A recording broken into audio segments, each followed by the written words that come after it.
All righty. What's up, everybody?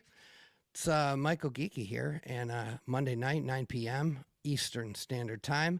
And as usual, we got another episode of the MycoGeeky Podcast, the podcast that goes deep so you can level up your at-home cultivation game. And we're evolving. There's going to be more games. We're going to be leveling up here soon. We're going to touch on it a little bit tonight. So anyway, as I was getting ready for the episode tonight, I was talking to one of my buddies on Facebook, and he was talking about something. So he works with his local chapter of Decriminalize Nature in Vermont. And he said, we're trying to get these signatures together.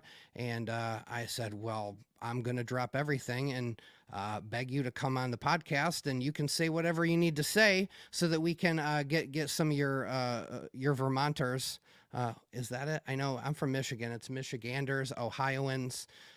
I'm going with Vermonters here. I don't know what it is. Sean will let me know. But anyway, so I'm going to bring on not only Sean Straffen, who's one of the guys in Vermont trying to make all this happen, but also somebody very special, one of the co-founders of Decriminalize Nature movement here in the United States, Larry Norris. So without further ado, let me pull these guys up here. All right, what's up, Larry? Sean, how you doing? Hey, MycoGeeky, nice to see you. Hey, man. So for those of you who don't know, if I haven't mentioned it, I did an undergrad over at the University of Michigan. Now here in Ohio, I don't like to talk about it too much because anybody that knows there's a little bit of a rivalry there.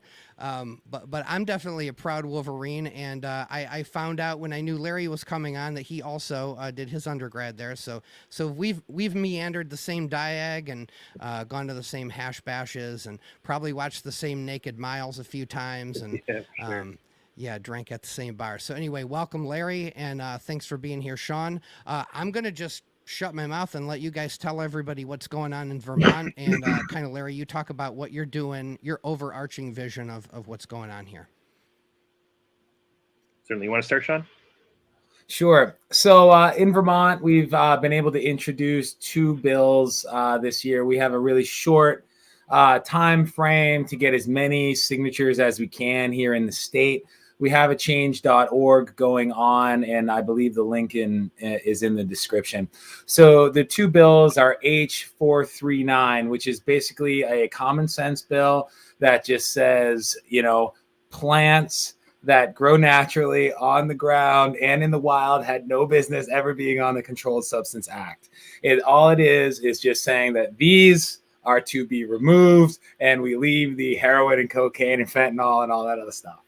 And sorry for you guys who don't believe that should be criminalized. Whatever, we got to, we got to start somewhere. We got to divide and conquer. So the 2 bills are H371 and H439, and both are linked in that change.org. And so, if any of you are from Vermont or know anybody or ski here or have any brothers, sisters, uncle, cousins, farmers, or a friend, anything, just go ahead and do us a favor and send it to them, explain the importance of all this, and sign the petition. We're a small group here in Vermont and working very hard under the coaching and tutelage of Larry Norris and others. And we're just really fortunate to have such a focused group and for the betterment of everybody here in the country. Now I have a question. So I live in Ohio. Does it do you any good if I go sign this petition, or do you really need people from Vermont? Is that kind of who you need? Who we need Vermonters. Okay. Yeah. So, there's larger efforts all over. If you guys go to decriminalizenature.org and email them, hit the contact form, Larry and his people will be happy to point you in the right direction. We all need to work together on these efforts, and it's so important. I think everybody, one thing that's just so important about these plant medicines, I think it strikes everybody in such a personal way. I have a very personal reason why I'm so focused on it, and I think many of you do. Their healing is kind of like growing your own food in your garden and then cooking with it. It's different than just going and buying what whoever is going to sell you. There's so much more to it, and I think that I agree. that all that resonates across the board with all of us. I mean, I look at it like this. It's like growing tomatoes, only what if the tomato could save you from killing yourself? Or what if that tomato could get you off heroin? What if Sure, that tomato and could heal trauma? I mean, absolutely. Yeah, and that's something that we talk about. That's something we talk about a lot too, in terms of even just the mindset of, a lot of policy usually talks about use and possession. I think that's what's really unique about what is happening in this one Vermont bill here is it's sort of deregulating or descheduling, which means now you can cultivate your own. That's so important, especially in terms of just like you cultivate your own tomatoes. Like, why can't I grow my own medicine in my house? Why can't I watch it grow? Why can't I harvest it? Why can't I be in community-based practice and share with my community? Of the people, by the people, and for the people. Absolutely. And I think that's really important. And for your audience, if your audience is mainly in Ohio, please do reach out. As Sean was saying earlier, we do have a couple teams that are working in Ohio, so we could always use some support there. There's a variety of different cities that have sort of turned on. As I always tell some folks in certain cities in Ohio that are looking into this, hey, Ann Arbor passed like 2.5 years ago. What's going on, guys? And they always get them riled up and excited. So this movement has really been impressive. It's started in Oakland, California in 2019. It's gone all across the U.S. Now 16 cities have passed, quite a few in Michigan, a couple in Massachusetts, a couple in California, some in Washington. And so it's been quite a beautiful movement. We really focus on plants and mushrooms rather than synthetics for the same reason. We want to really empower people to be able to engage in their own healing practices. Most of the things that we're speaking about are mushrooms containing psilocybin or psilocin, plant combinations similar to ayahuasca that contain DMT. So there's like actually about 4,000 different plant combinations that modulate DMT with an MAOI. These are two different plants. Cacti that contain mescaline and plants that contain ibogaine. And ibogaine, as you probably know, is really, really effective and really, really can be beneficial for folks that have opioid addiction and other types of substance use disorders and things of that nature. So that's a root bark from Gabon in Africa, but it's actually found in Volconga and star jasmine and a variety of other plants as well. So it's really also about opening our mind up to nature, like our relationship with nature. What does it mean to be a part of nature? What does it mean that there's plants around us that we don't even realize? There's so many different plants that contain DMT, grasses and things like that that exist all over the place around you, and we don't even know, So just opening our eyes up to where we're at in nature. And, when we hear about these studies, they're talking about how it can be good for depression or anxiety, those types of things. Oftentimes it's about our disconnection that's really happening. It's not like it just helps. It's about awareness as a whole. Exactly. Like, what's our connection to spirit? What's our connection to the sacred? What's our connection to nature, our community, or to ourselves? And so these really open our consciousness up to be able to explore these kind of regions. So it's been quite a beautiful movement that's been going on. Really excited to see what's going on in Vermont, just because I think this one bill specifically where it deregulates or deschedules plants is a good way to go about it, because there's no reason for them to put it on in the first place. So we don't need to go through the Controlled Substances Act, the FDA trials, which is a straight pipeline to pharma, in order to deschedule them and go through all the science, when the science before was like, oh, well, we want to, if you look at John Ehrlichman, there's some quote that basically says, we knew they weren't bad for you. We just wanted to go after the anti-war hippies and the anti-war blacks. And we thought if we decriminalize and stigmatize the drugs they're on, then we could go after them and ruin their leadership and like bust in all their sort of meetings and all that kind of thing. So there's no reason for it to be criminalized in the first place, especially plants and mushrooms that grow out of the ground that have been used for tens, if not thousands of years, hundreds if not thousands of years, I should say. I think the first cave paintings were in Algeria, 9,000 BC. We talk about the Soma and the Rig Veda, which is from the sort of northern Indian traditions. You have all European traditions and the Wiccan traditions and the Celtic traditions and the Eleusinian mysteries. You have all the South American traditions, all the Native American traditions up in North America and both the Americas. So these plants have been used for a really long time. What you're trying to say is this is not new. It's not new. This is ingrained in our human fabric of our sum total of our history. Exactly. And only very recently has that been interrupted to some degree. And so we're just trying to get back to where we were. Back to our roots. Yes. Now, I have a question for you. So Michigan seems to be, again, I'm from there, born and raised. So I'm of course very proud to see all the work that's going on there. Why do you think Michigan's succeeding? Do you think it's an attitude? Do you think it's that you just hit a tipping point and then, you know, the other municipalities and cities found it easier to kind of go along? What do you attribute the success there to? Yeah, with Michigan, it was Michigan was the first because don't forget all this happened now within the middle of a pandemic, and Ann Arbor was the team that broke through the pandemic wall basically, where everyone was like, oh, we can't even pass policy. There's a pandemic. Everyone's got other priorities, and the Michigan team was what? Let's just we're already meeting. We're already doing nothing. Let's try and meet up with folks, And so the nice thing about this is that now we have the Zoom potential. So I could go to meetings. I could meet with city council members. So there's a really good push that. And then I think once that happened, and I think it's because of Hash Bash and because of the community out there, and the community is very much connected. And, we've been doing this work for a really long time. And Hash Bash, they decriminalized cannabis how many years ago in the 70s with a $5 fine, right? With all the history there. So that's where sort of Hash Bash sort of comes from, So I think there's already that sort of vibe there. And then I think people are already doing this work, and they could see that, hey, the sky didn't fall or the world didn't end when we decriminalized cannabis many years ago. It's probably not going to happen with this as well. And so now we've had, almost 2+ years of decriminalization there with no, increase in reports of crime or emergencies or anything like that. People are doing it in a good way. People are connecting with their community and sharing with each other and educating each other. I think that's really important. I think that community element has been really a big thing for Michigan as well. Nice. Now, so my next question is: you said that the Vermont bills are descheduling the entheogens. Yeah, one deschedules and one decriminalizes. Oh, so it would be both. If they both passed, it would be a huge win. Would that be a precedent? Is that Yeah, for the descheduling one, that would definitely be a precedent that hasn't been set anywhere else. And I think that would be an amazing precedent to set because, you don't have to then come up with all the reasons oh, well, we need to figure out how people can do this or people can do that or whatever else. It's okay, let's just remove them and let people do them as they've been doing them, So I think that would be a really great precedent to set for other folks. The decriminalization bill is also looking at sort of more of a therapeutic model as well as decriminalization. We don't have anything against some of the more legalized or therapeutic models, just as long as people are decriminalized as well. We don't want somebody that, as we see in Oregon that's happening right now, $4,000, they're saying now for somebody to sit for a mushroom ceremony or mushroom experience, a therapeutic session, while, you can't grow your own mushrooms. That's still a felony in the state. So, we want to make sure that doesn't happen, and so we can make sure that people, that can't afford $4,000 to sit with mushrooms can grow their own and be in their own community doing it. That's great. So Sean, where are you guys at? Kind of give us an idea of how's it going? Is this going to take a Hail Mary, or is this going to, looking like you guys are going to pull it off? Kind of give us a, Sure. Can people wait till tomorrow to go sign the petition, or should people be racking their brains? Who the hell do I know in Vermont?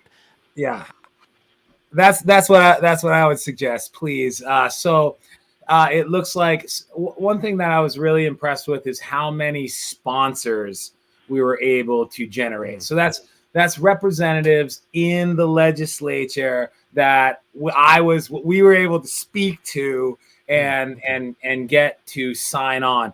One of the things that I kind of went with when we do our roundtable with Decriminalize Nature, the leaders throughout the country, there's a lot of talk of the PTSD, the healing, and the clinical models. And I just kind of thought about, well, when awareness as a whole is really kind of the big thing. So I started going after environmental people. They started saying, I said, what's your biggest problem in environmental lobbying? They say, well, you're always preaching to the choir and people just aren't aware. And so I kind of asked them, well, if you had more people who are more self-aware, who are more environmentally aware, who are more conscious overall, would that be good for you? And they said, yeah. I said, well, here's an off the wall way. Here's a way you might be able to achieve that. And so we got a huge list of sponsors. Where our crooks right now is the engagement of the populace.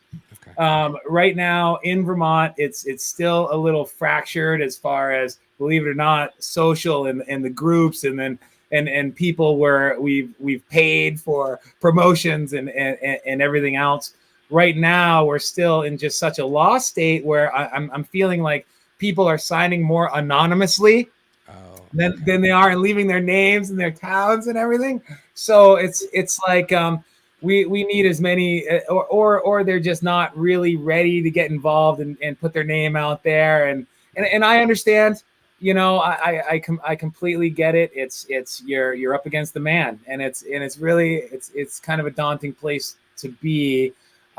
Me in my life, I kind of know that if it's gonna happen, if anything's ever gonna happen for me, I gotta send it, you know. So I just doing my best to support this and make it happen. And listening, getting the opportunity to listen to Dr. Larry every week or couple of weeks or something like that. It's just, that's why I was smiling. I mean, it's just so nice. And to hear our history and how we've been literally forcefully disconnected from our awareness. Right. And like I deal with my trash and recycling better now, you know, than I ever used to. And I just think that it's so important for people to make that pilgrimage back to the earth and back to themselves.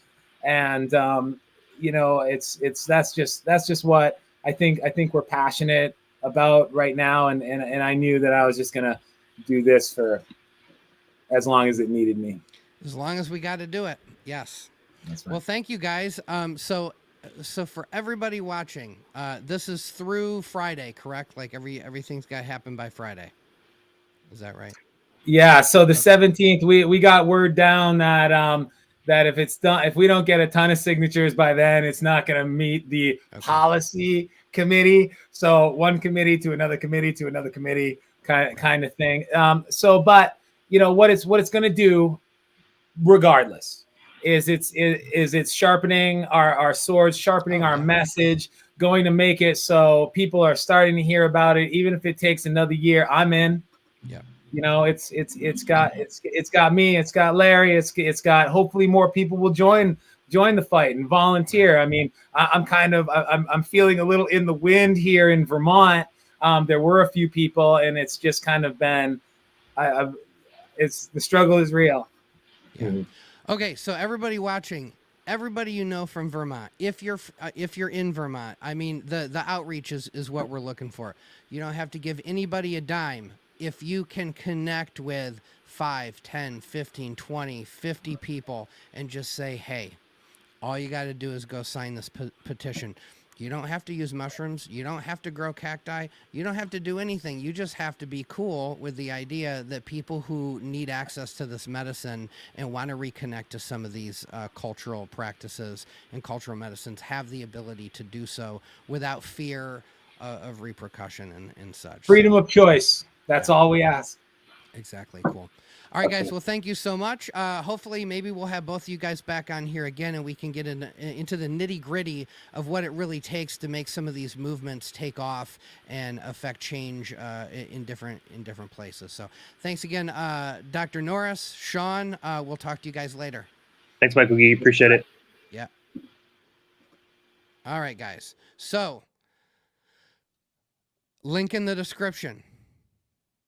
Even if you're not in Vermont, you guys can still go donate to the cause. $1, $2, $5, $50, right? It takes money to do some of this stuff. I've looked at Decriminalize Nature's site. They are above board. They're doing everything by the book. They are affecting change. They are making real things happen. So it's easy for us to sit back and talk about growing mushrooms all day. But there are many people in this country who are enjoying freedoms that I'm not enjoying yet. I'd like to enjoy those freedoms someday too here in Ohio, and I know a lot of people other places would as well. So please consider taking a moment to really ask yourself, like I already did. I said, who do I know in Vermont? Crap, I know only one person. Well, I already talked to them.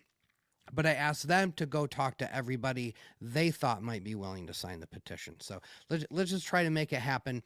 And even if it doesn't, there's an old Zen saying, fall 7 times, stand up 8. That's all you got to do. And that pressure, right? Work is force applied in a given direction. We're just going to keep doing this work in the various ways that we feel called to do it. And at the end of the day, I am 100% confident we are going to get back to our roots and be able to exhale and not worry so much, right? So yes. Anyway, so thanks again to Dr. Larry and Sean. Hope to see you guys again soon. So now we are going to get back into it. Let me figure out here what we got going on. Okay, so I've had a couple podcasts with female cultivators, and I got a little bit of flack from somebody. I'm not going to name names, but they said, "Hey, we were chit-chatting the other night, and we said, yeah, it's really cool that you guys have this like special podcast for women, but you haven't actually just had a woman come on who cultivates and just talk to her." And I said, holy crap, you're right. I haven't done that yet. Well, I'm going to get on that. And I had already been in talks with a few people. This person we're about to talk to tonight, she had said yes, then said no, and she's a little bit nervous tonight. But you know what? I got to remind her that a lot of people love her.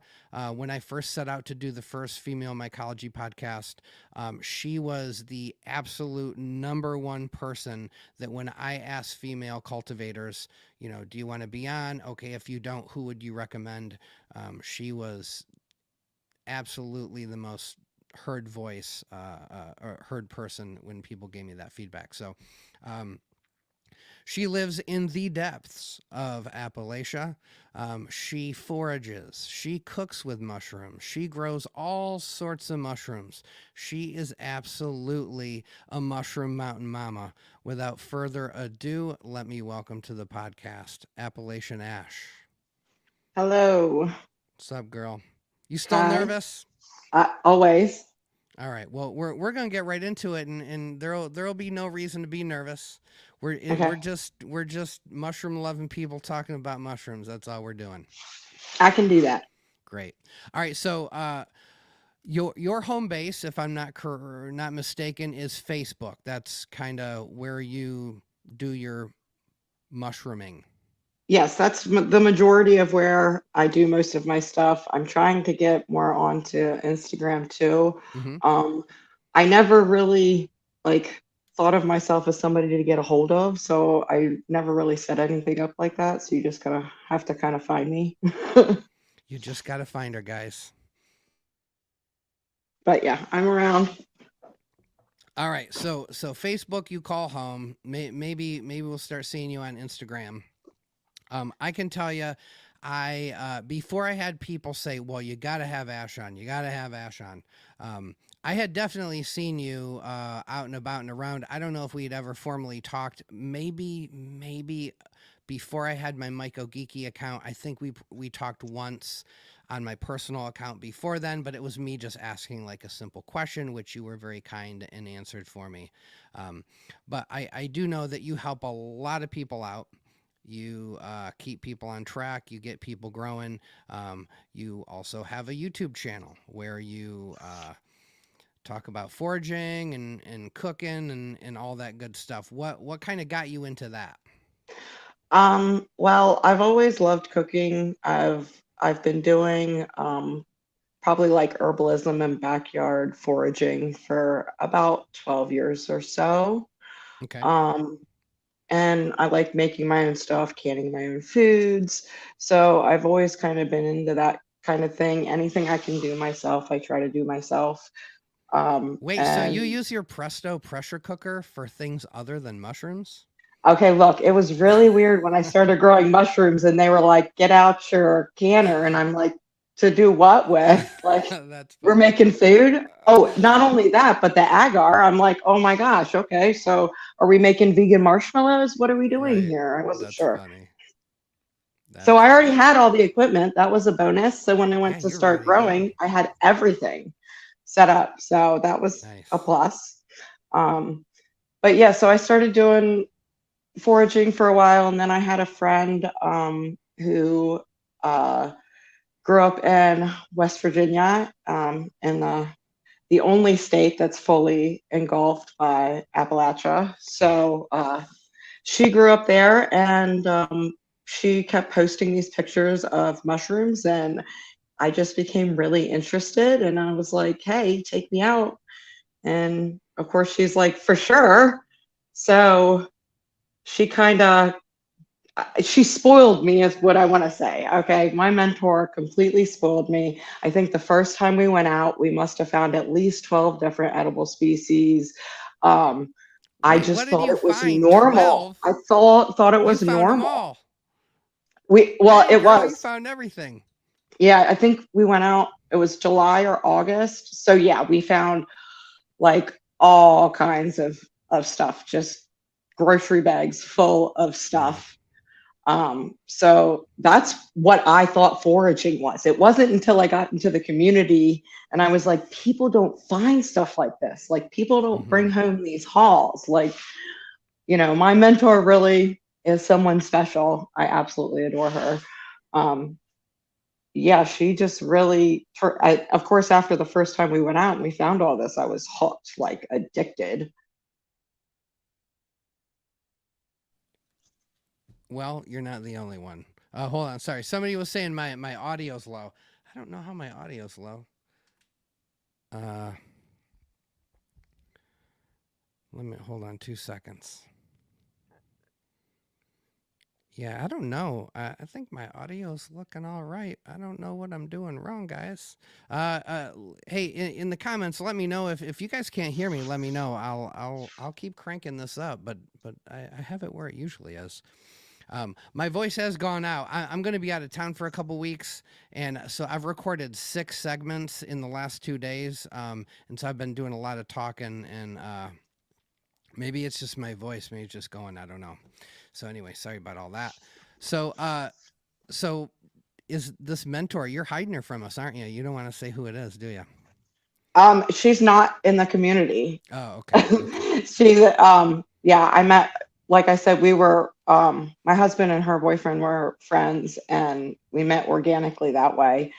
And so, yeah, she's in some of like the state Pennsylvania foraging pages and stuff like that, but she's not really active on Facebook. Okay.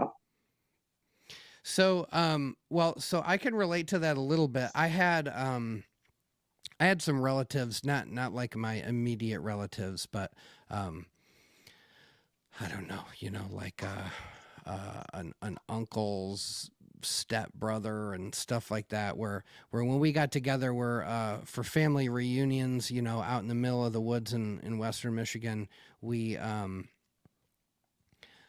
just start roaming around, and a couple of these guys really knew about mushrooms, so that was my first exposure to you can pick these and take them home and eat them. I didn't know that, so. Anything that I could, my favorite thing to do is to go out and forage and come home and make a full meal with everything I forage that I don't have to buy anything Wow. So do you bring a bow and arrow with you too? You're like also like trying to grab a doe on your way out, or what? No, I do fish, but what I do is I barter with hunters for, if I have mushrooms or I have something that I forage that they want, Okay. It's kind of a shared relationship there, because I completely admire, that they can go out and do that, because I definitely enjoy the meat, but I don't have that capability, I don't think. You don't have to, because like you said, you're bartering. It's all good. All right, hey guys, I made one change. Tell me if the audio sounds a little bit better. I don't know if this will fix it or not, but anyway. Okay, so you have so your original entree into the world of mushrooms was through foraging wild found edible mushrooms, and then learning. Your mentor also taught you how to cook them. Well, I mean, she's a great cook. So, but yeah, I mean, nice. It's kind of a given. I don't know. All right, so quick question. What is your absolute, like when you're out foraging, what is the one species that if you don't find it, you're really sad? Like what's your truly favorite edible mushroom? I hate when people ask me this, because I don't have one. You have to. You have to. And I'm trying to figure it out, and I'm looking at all the seasons in my head, and you're trapped on an island. And there's only going to be one mushroom. What is it? Oh my god, I don't like that. Okay, pick three. Pick three. Three. All right. I really like enoki. Okay. Just for edible purposes, just for a taste. I really like. I like black trumpets. See, and there's so many that I know I'm not thinking of some of my favorites. I'm certain I'm not thinking of some. Well, they're not going to email you and complain that you didn't shout them out. It's all good. All right, so I'm going to just pull this up real quick. Big Al likes Hen of the Woods. You know what, Big Al? Hen of the Woods, Chicken of the Woods. Those are right up there for me. I definitely like those.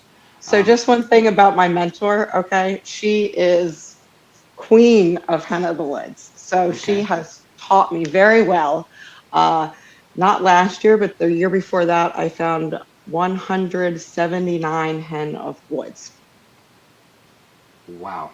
Yeah. So okay, so let's just get into Hen of the Woods then for a quick second.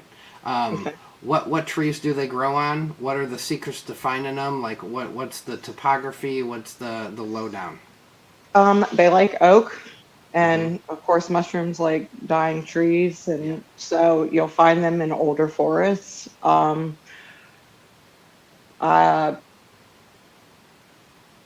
They're really, I mean, they like hardwoods. They prefer oaks, I would say, and yeah, older forests. I mean, I'm not. Is there a season? Like, is there a Oh, time definitely. of year? Okay.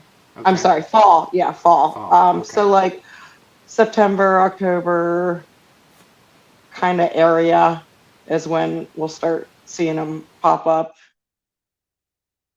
Maybe even, yeah, I would say September, October. I always have to look back at my pictures. All right. Well, so Ash, hold on. Let me find the comment here. It's moving too quick. So Tim at Tip of the Cap just said, that's like $20,000 worth of mushrooms. yeah, that's about how much it costs to ship some fresh mushrooms anywhere. Yeah. Yeah. And I don't pick them all. Oh my God, I don't pick them all. Obviously, I like 90% of them are left. I can only eat so many. I can only, Yep. So now have you, do you ever take cultures back and say, hey, I'm going to see if I can, like, have you ever tried growing wood lovers? So I have a lot of cultures on agar and some on LC. I've had some other people grow them out. That's my favorite, watching people take something that I foraged and grow it out. But I've been the Appalachians are so abundant where I'm at for mushrooms. It's like, bother. Yeah. I mean, there's no reason for me to, why spend that time inside when I can spend that time outside in the mountains? There you go. I like it. All right. So what do you grow? I know you grow a lot and I know you grow well. So run me through, gourmets, edibles, actives, medicinals. What do you like to grow? What do you grow? What are you good at growing? What do you hate to grow? I want to hear about all that. Well, I like to grow out, like, obviously the cultures that I wild forage, and I like to just grow gourmet in general, at least once if I'm going to do it. I really like, I like Hericium. I like oysters. Obviously, they're always, easy to grow, very forgiving, especially the wild ones. Right. Yeah, we have, so I have a mountain biking trail that I hit up quite a bit when the weather's good around here, and there's a whole stand of trees that are in various states of decay, and so I get a lot of golden oysters, and then one dead buckeye tree in my backyard. I got a nice colony of white oysters growing right now, which produce pretty well for me. But that's about it for oysters. Yeah, where I'm at in Ohio, it's a little hit or miss. There are definitely things I can eat. You might find some chicken of the woods from time to time. But now most of the juicy stuff I've ever found has been up in Michigan. The forests up there are just phenomenal. Yeah, I'm lucky. I live about 2 miles from the Appalachian Trail, so it's definitely my backyard. That is cool. Now, so the next question is, as you're out there foraging, are you ever stumbling upon, gin mills and distillers and all that kind of stuff? Like, what kind of stuff do you find out in the woods there? That's what I want to know. I find a lot of glass pipes, like just weed pipes. Not quite as romantic as I'd hoped you were gonna say, but I found a whole entire ham that was never opened. It was, I don't know. They were saving it. I found all kinds of weird things, but no dead bodies. I'm certain that of the 90,000 acres that I kind of mull over, there's a dead body somewhere, but I just haven't come upon it, which is just fine with me. Yeah, there likely is. But yeah, if you're not trying to shoot a deer, I definitely hope you don't ever run across any dead bodies. That won't be a good day. All right, so the YouTube channel, tell me a little bit about the feedback you've gotten from it, and kind of how that helps you interface with people, or the satisfaction you get. Just kind of what are your thoughts so far on having a channel?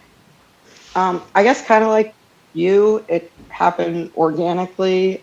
There's 4 videos on there, so don't get excited or anything. Hey, do you want to know how many people don't have 4 videos? A lot of people. So you're doing better than a lot of people. And I'm not great like at camera stuff or whatever, but a lot of people were asking about recipes, so I decided that I would share what I could, because I feel like it's really easy. Like, people overcomplicate recipes, and you have this beautiful wild mushroom, so you want to do something fancy, and it's just, you don't have to do that. It doesn't have to be that hard. One of my favorite foods to eat with wild mushroom is grilled cheese. Oh, I don't think I've ever done that, but my kids love grilled cheese, so maybe I'll have to sneak some mushrooms in there. Out of my 3 kids, only one of them likes mushrooms, so I mean, I'm happy there's one, but I'm definitely... Well, they probably just haven't tried the right one yet. Yes, you were probably right. Although, man, I've fed them some good stuff: morels, oysters, all sorts of stuff. But who knows? All right, so we're about. So you're not quite West Virginia. Where in the Appalachians are you? I've had a couple of people say, so whereabouts in Appalachia is she? I'm right at the West Virginia, Maryland, Pennsylvania. I'm in Pennsylvania, but I'm right at that tri-state area. Central, Western Pennsylvania, Appalachians area. Nice. Right around the mid part of the trail kind of area. Right in there. All right. So I had one more question. Let me find it up here. Very, very important question from my buddy here. Have you seen Bigfoot? No. Just bears and snakes and deer and pheasants and turkey and just things that lots really of exist. Squirrels. Yes. Deer and I have scared each other quite a few times. Man, I'm gonna tell you right now, I never had this problem in Michigan when I mountain biked, nor in California. But here, there are some trails where I like to do night mountain biking, and so I got a little light on my helmet, I got a light on the bike. And I have had some extremely close calls at night cruising through the trail and having a deer get spooked, run in front of me. Dude, I'm telling you, one time I felt the breeze as I went by that deer. It's only a matter of time before I just clobber one of these deer. And that will be an awkward moment. But hey, it's about connecting with nature, right? So that will be my connection for sure. So how long have you been in Appalachia? If people have not visited, do you think should they, if they like to forage, should they take a trip? If they want to take a trip, do you ever take people out foraging? I do. Typically only if they're traveling from a distance to me. I will take them out to some of my spots and all. But there's enough woods around. There's so much that there's enough places to take people. I've taken people out before, even in their backyards. There's stuff you can forage in your backyard, even. Not just mushrooms, plants, all kinds of stuff. So. Yeah, like little wild chives and who knows what. But if you don't have a botanist with you, or you don't have like some old school mentor who knows what you can eat and what you can't eat, then it's all just weeds and plants, and you just keep walking. Yeah, I didn't. So I didn't even get into psychedelic mushrooms through the foraging mushrooms. That came from another woman, totally different. She introduced me to it, said that she was microdosing and I should really, really try it because I have mental health issues. And I've been on medication for a long time, and I've been in facilities before a long time ago. Okay. So I was like, yeah, I'll definitely try it out. And I took it, and I didn't really feel anything. And I took some more, and I didn't really feel anything. And she started getting frustrated with me. Finally, she gave me 7 grams, and I still didn't hardly feel anything. And she was like almost livid with me. She's like, "What are you doing?" Oh, what you had to be on something that was competing. So the only thing I noticed was I had a repulsion for alcohol. I had been drinking a lot at that time. I really wasn't happy in my life overall, and when you're in a funk, to get out of that feels impossible. So even not wanting to drink was a huge deal. So I wanted to continue it. So I started doing research, which is when I found out that the reason why I wasn't feeling anything is because I was on an SSRI. Right. So then I had to make the decision, what do I do? Do I want to try this, or I've been on an SSRI for 18 years. Like I'm terrified, because I've been in a really dark place. And I have kids, I don't want to go back there. So I decided so I was on 6 different medications. Currently, I'm now only on 2, and I've lowered the dosages on those 2 medications. But I weaned myself down and off. I told my husband, I said, please watch me, just watch me. I'm trying to come off of some of this medication. If I'm starting to act weird, let me know. I'll start back up. And so that was comforting, having that also. And I weaned myself off of the SSRI, and the feeling I had when I could finally successfully microdose mushrooms was a feeling I had never felt in my life. I felt like I finally was born. I don't know, like I was living, like I liked life. I felt like I just kind of always went around just accepting that this is life, and that you wake up every day and that's what you do. And, I wasn't mad if the tractor trailer would have hit me. But once I started microdosing, it opened my eyes, and I started to heal. That's amazing. I agree. The way I try to sort of safely say it to people, because I'm always cautious. I don't want to say it's a miracle. It'll be a miracle for you, because there are people where maybe it isn't miraculous. It might help. No, but there are people. Miraculous. I know people that it does not work for them. It does not help them. It gives them anxiety. It is not for everybody, and I absolutely don't recommend, messing with your medication. Obviously, like I don't recommend that for anybody to do what I did. But if there's a way to possibly try it, if you're having a hard time and other things aren't working. I mean, the side effects of the antidepressant are suicidal thoughts and ideations. So what do you have to lose? Agreed. So I had the same, I was not on it nearly as long as you. I was on it for OCD behaviors, not like super insane OCD, but just enough that combined with my ADHD, they thought, well, here, let's throw in a little Zoloft. And man, I couldn't do either one of them. I was only on them for about 3 years, and I had to get off both of them. And I resolved, well, okay, I guess, I tried a few others as well, but I was like, okay, I guess I'm just going to have to deal with these, not neurotypical sets of behaviors, and hopefully I can overcome them and deal with them, or just, I guess it's just going to be a handicap in my life I got to deal with. And learn to adapt. Yeah, just learn to adapt. And then, yeah, sort of in maybe about a year into COVID, a lot of you guys were quick, man. The COVID got you down the rabbit hole right away. For me, I was kind of already into COVID. Definitely miserable working in healthcare. It was super traumatic, some of the stuff that we saw and what we were doing and the amount of work we're being asked to do and all that. And I just one day randomly read this article that said, hey, these people are using microdoses for ADHD. And man, it was like an instant decision. It was like, and I guess that's what I'm doing now. I'm going to check this out because I just thought all the big pharma stuff didn't work. So, hey, if there's a bunch of people trying it, it might be worth giving it a try. So the thing I tell people is it works better than any big pharma med I was ever on. And in many ways does other things and has other benefits. And most importantly, no side effects.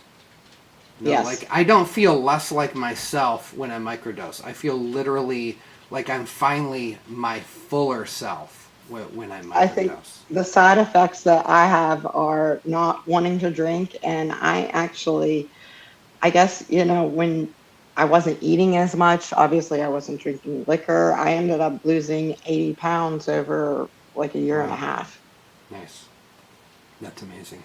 I mean, I love having people on, and when people are willing to share their personal stories, it just gets more and more compelling, and I love hearing the stories. Every single person that messages me and says, hey, thanks so much, start watching your podcast, and I've been using mushrooms, and it's doing this for me and that for me. It just doesn't end. But again, yes, not everybody.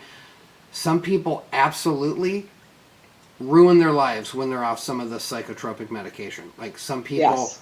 100%. Absolutely, SSRIs do save some people's lives. Literally save their lives. Agreed. And I was willing to go back on it if if this didn't work. I was, but yeah. Well, the reason why I started growing is because I couldn't get a regular and reliable and trusted source for my medicine. So that's why I started cultivating, and then anybody else that I could share that with, that's what I wanted to do. That's all I wanted. I want everybody to grow their own medicine. I want them to know that it doesn't take a fortune to do. You can do it with a little bit of nothing, and it's so easy. So easy. Well, when you follow good advice. That's true. When you follow good advice, not when you just sort of wing it and come up with your free form or whatever. But yes, it is for people who say they message me and go, man, I just want to try mushrooms, but I mean they'll say this explicitly. I don't want to go find a person to buy mushrooms from. I don't trust anybody. I've heard all the stories about this laced with that, and fentanyl and carfentanil and heroin and this and that and the other thing, and they just go, I just don't trust anybody, so I think I want to just grow these myself. And I say, well, it's going to be easy. You're going to buy some grain spawn, you're going to buy some substrate, you're going to throw it in a tub, and you're going to have fruit in a little while. And and as long as they follow that advice well, and don't fart around with the tub too much, they almost always do. Definitely. Yeah. Well, so that's amazing. That's, for me, I think that's probably one of the more impressive microdosing stories I've heard. Thank you. I just think like, man, so Ash did it. I mean, how many, I don't know, you could probably easily look up how many people are on SSRIs and just think, wonder how many of those people wouldn't have to be on SSRIs.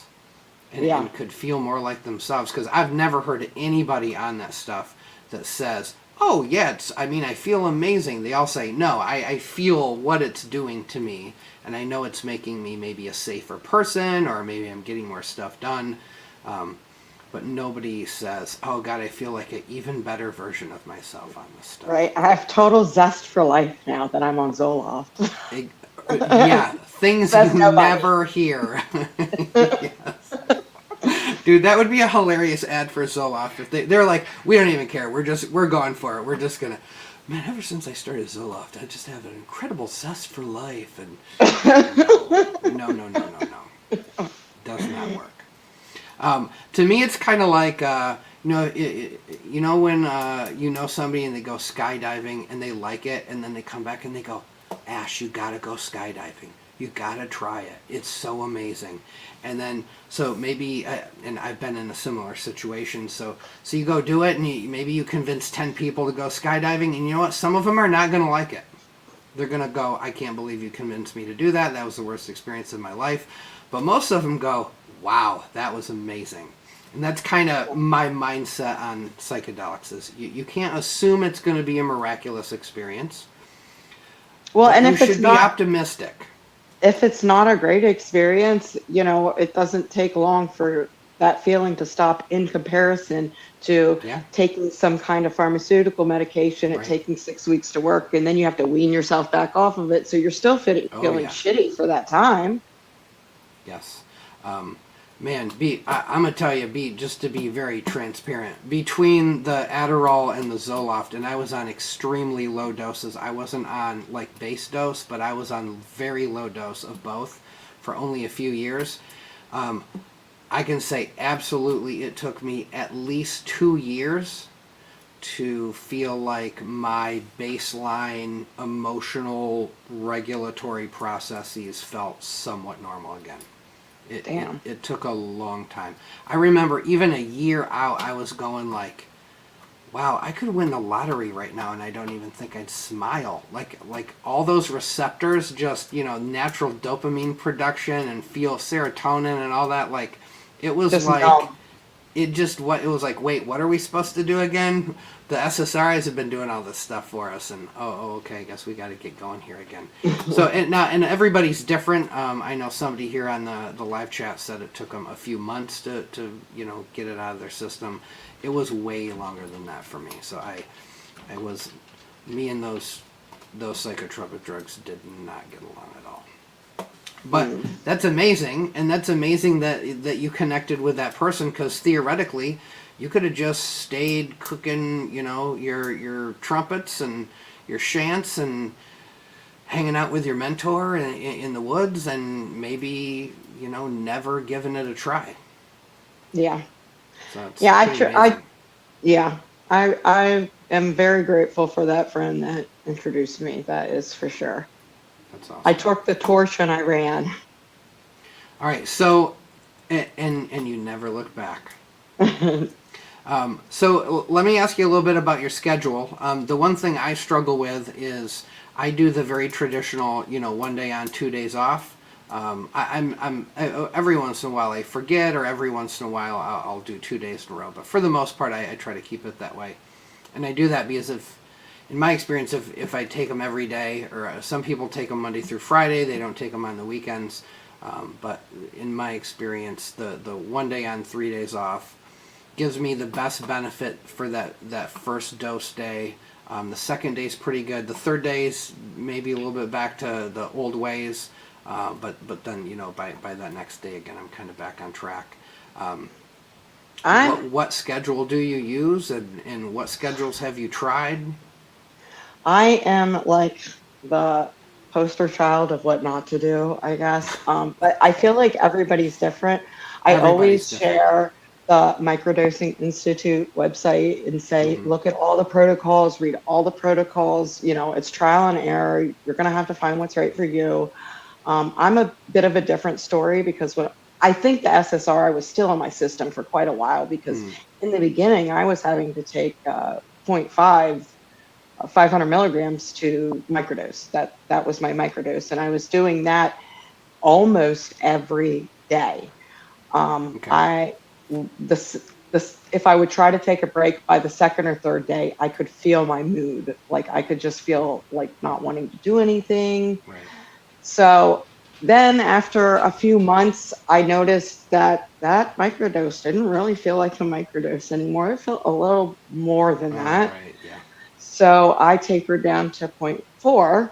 And after a few months, it happened again. I was like, ooh, I feel a little loopy. Mm-hmm. So I went down to 0.3, and I was still doing it about 5 days a week. Okay. 5 days on, 2 days off. And then now I'm taking anywhere between 0.2 and 0.3. Usually every other day, I'll take like a 2-3 day break. I have tried I know everybody says to take a 2-week break. I've tried to do that. After about 6 days, I am miserable. I'm so depressed. I don't want to go anywhere. It's pretty immediate for me. So what works for me is taking it more frequently. I've not. I might have to give some more schedules a try, because this one's like absolutely better than being on any of the big pharma stuff, prescription meds. But it's I definitely hope for a better schedule or a better setup. My problem was if I took them too frequently, then I just felt like I was building up a tolerance. It wasn't working. I don't know. Anyway, I know when I take too much, I start getting irritable and having anxiety. And so I'm like, okay, then I need to take a break. So I listen to my body. And when my body tells me you're not feeling really normal, you're kind of feeling off, I know that I need to give it a break. And I don't start taking them again until I start feeling kind of like, not so great. Gotcha.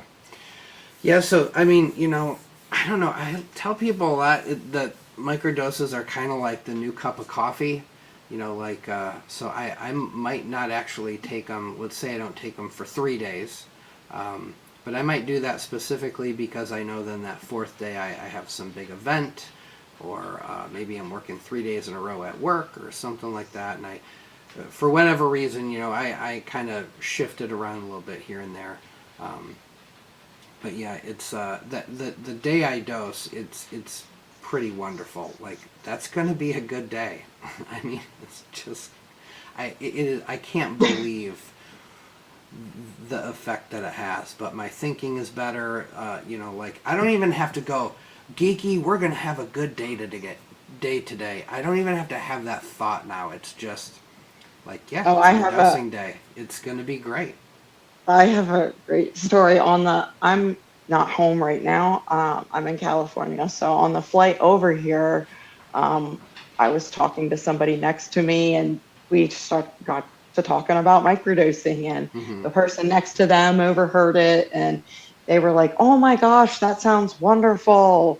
I've done it before, this and that and the other. So no on me, but I was like, hey, do you want a few? Because I take mine wherever I need to go so I can take my daily medicine or whatnot. Right. So I gave him a few and he took them right there. I'm like, what are you doing? And he's like, we got a 6-hour flight. What am I doing? I'm like, okay, I don't know. You don't know me either. I'm a stranger, but okay. Well, it wasn't but a little bit later. He was watching Indiana Jones and the smile on his face was like a Cheshire cat. I was like, how are you doing? And he's like, oh my gosh, I'm so happy. Look, like everything's fantastic. It was just cracked me up how happy he was. It does do that. Yes, it does do that. Especially at sort of that, like, not exactly a trip dose, the museum dose range, somewhere around there. It can really, it's euphoria, it's happiness, it's hilarity. It can be pretty great. Pretty wonderful. All right, my dear. Well, I'm just noticing the time. We're just, see what I told you. You got nothing to be nervous about. We're just hanging out talking about mushrooms and actives and wandering around the woods and all that good stuff. Well, we'll have to have you back on. I have been just slammed lately, so we didn't get to look at some of your cool pictures. we didn't get to do some of the other stuff here that we were going to do. So we probably I think we got to just have you back on and we'll do it again. Okay, great. Cool. All right. Well, thank you so much. Enjoy your time hanging out with your friend in California. And I look forward to all the posts when you get back to the mountains. Yes, I will. I'll probably end up putting a post on my Facebook page with some of the stuff I sent you to, like the websites and some of the books that Awesome. I Perfect. enjoy. Sounds good. So yeah, well, I think I have a couple links for you in the description, but I know you sent me some resources and stuff like that, so I'll get those added into as well.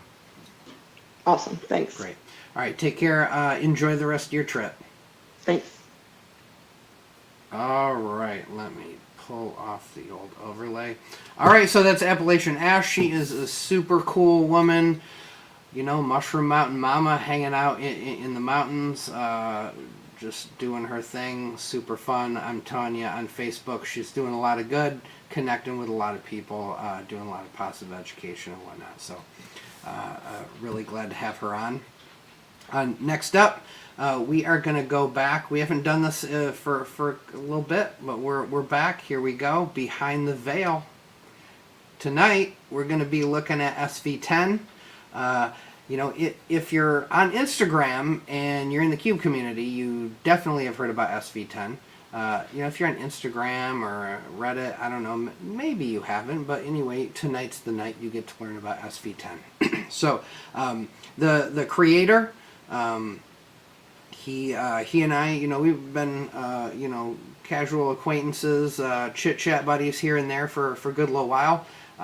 Good guy, and as I'm doing this whole behind the veil and trying to find people, one day I just said, hey dude, I think, you know, SV10, let's talk about it, let's get into it. And he said, yeah, let's do it. So without further ado, let me welcome to the show Kyle of PsyTeam United. What's up, man? Hey man, good to see you. Thanks for having me on. Oh yeah, no problem. So how long have you been growing mushrooms for? I started in the beginning of 2020.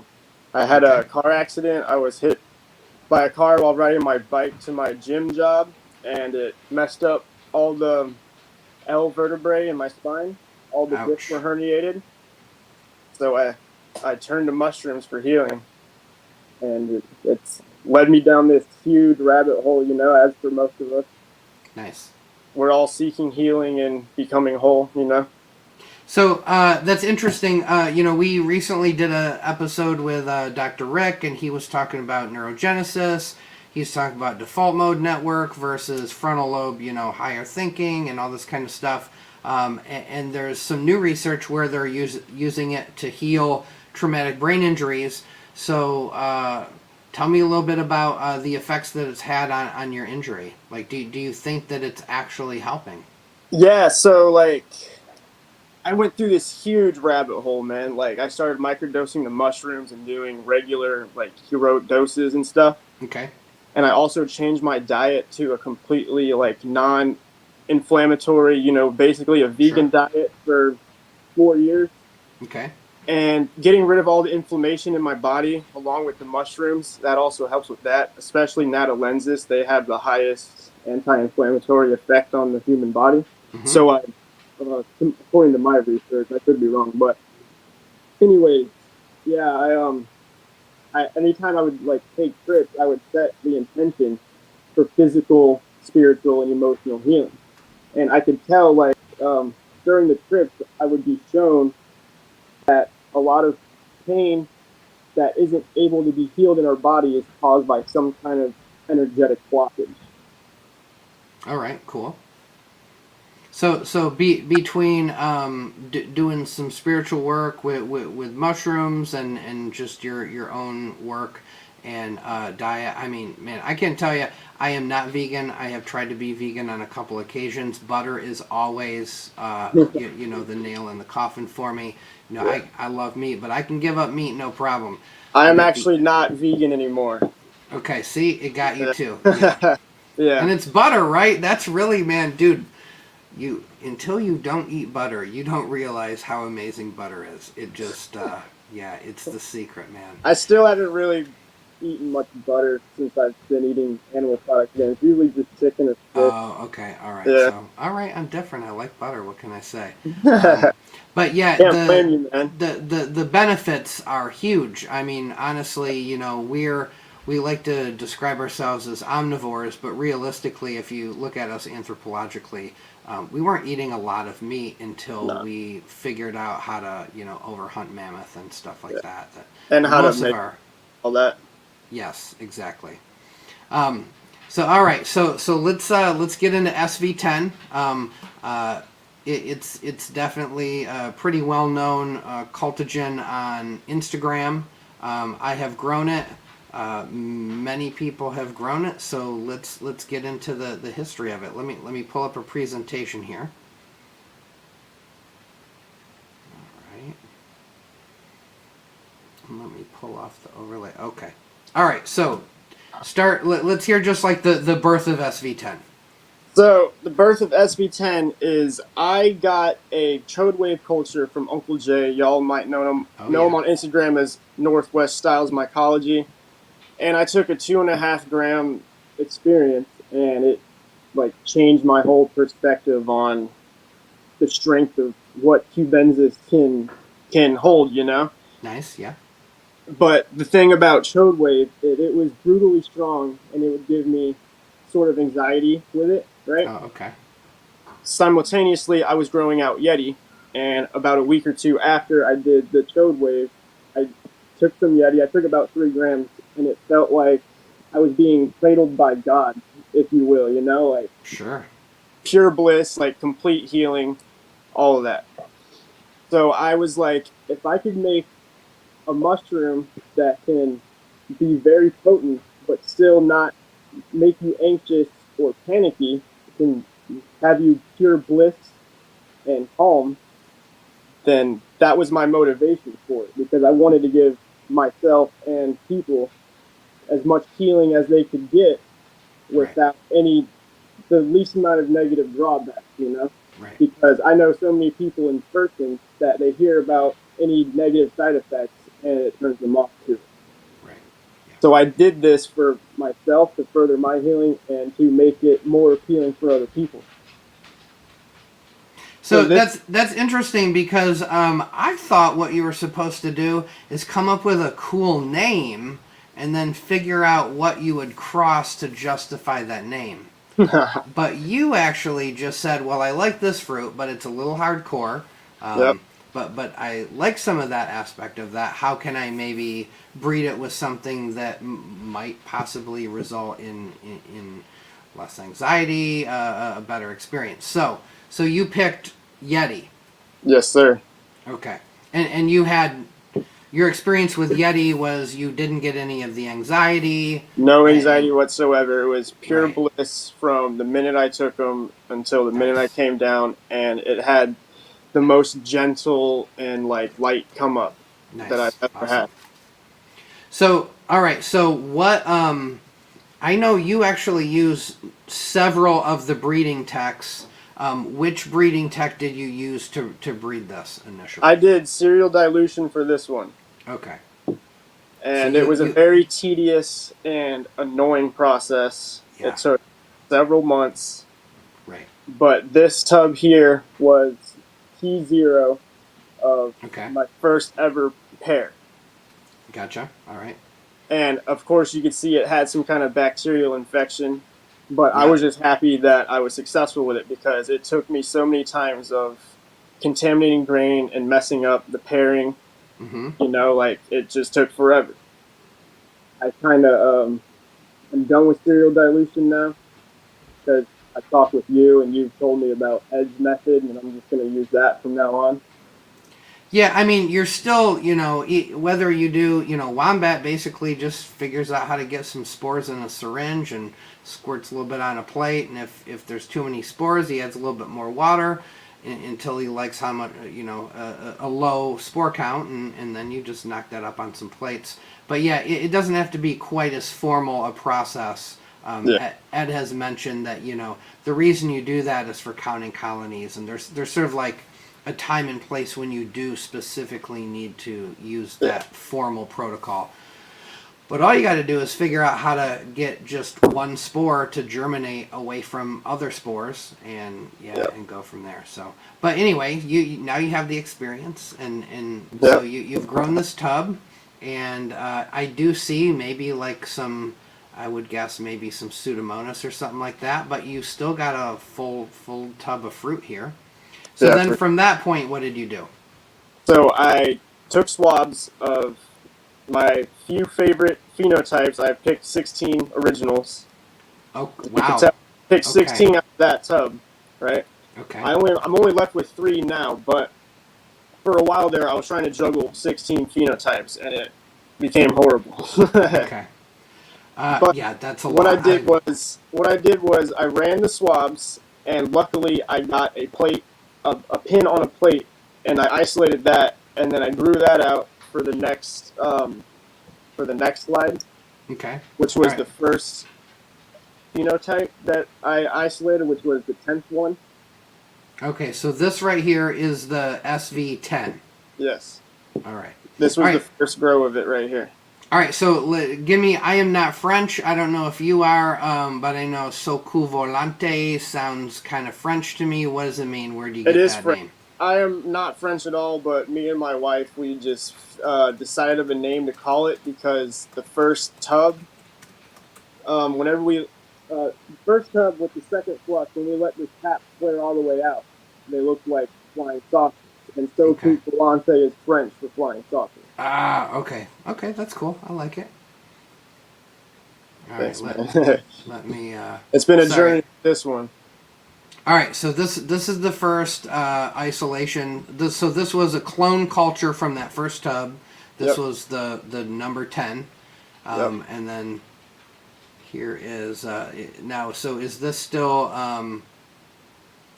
would this be that first tub, or is this a different tub? So this is, I would consider this F1 of its own kind, not the Chode Wave Yeti, but of SV10. Right, okay. All right. And then, so now this is, are we at F2, F3? Can you go to the next picture? Sure. Yeah, it looks like F2 to me. Okay. All right, so we got F2s. And now these are cool. They got the gnarly stipes. They got the nice little helmet caps. They started getting like pinkish, brownish. Sorry. It's okay.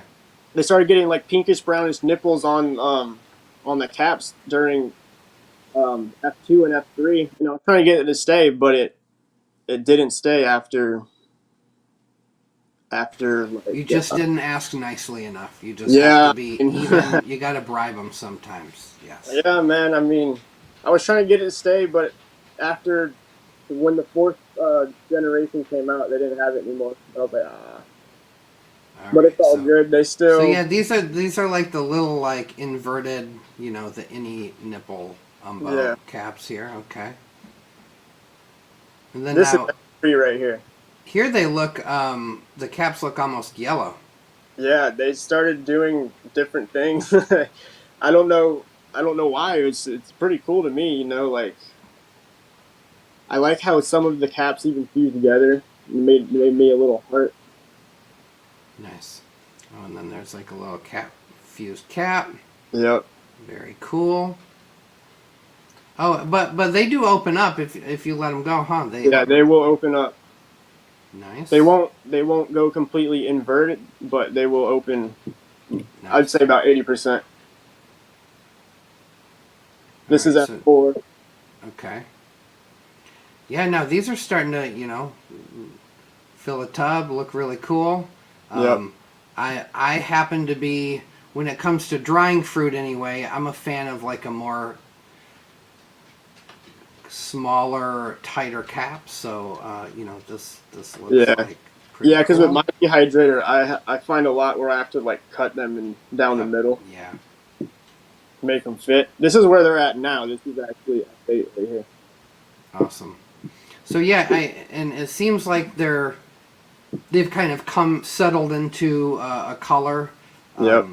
A more complex, interesting color. This is actually the first generation where the nipples have started coming back from I said season from F4 or Stay F3. tuned from season 4. Yes, exactly. Yeah, man. So those are pretty awesome. And now, so I'm assuming you feel successful. Like it is more like Chode Wave, but without the anxiety. Do you feel like you sort of accomplished that goal? Yeah, when people ask about it and I tell them the story, and people who have like experienced it, they're like, "Wow, yeah, like I can see where you're coming from."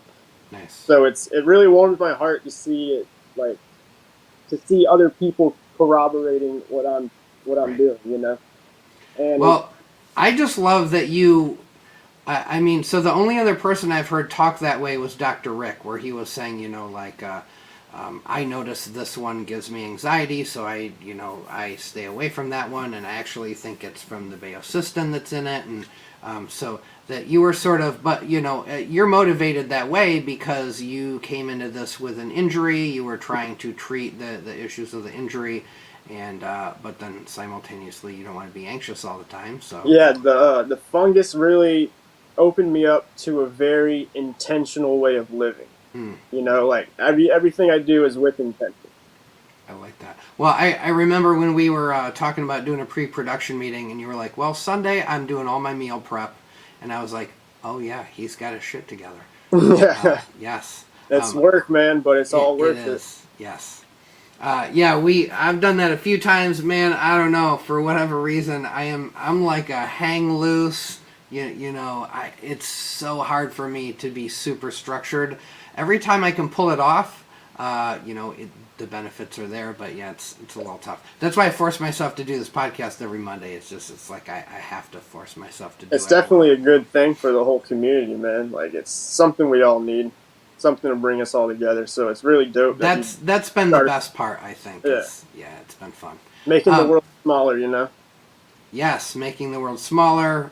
We're just myceliating. We're just connecting, and most importantly is, you know, everybody, again, the name of my Discord is the Round Table. It's called that for a reason. It's because I'm not more important than anybody else in that community.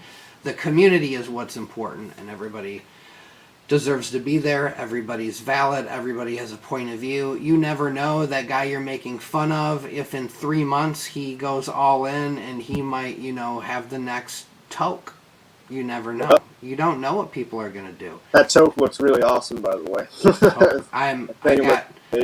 I got, well, where is it? Hold on. I got 2 bags right over there. I'm hoping that I get them harvested before we go on vacation here. We'll see.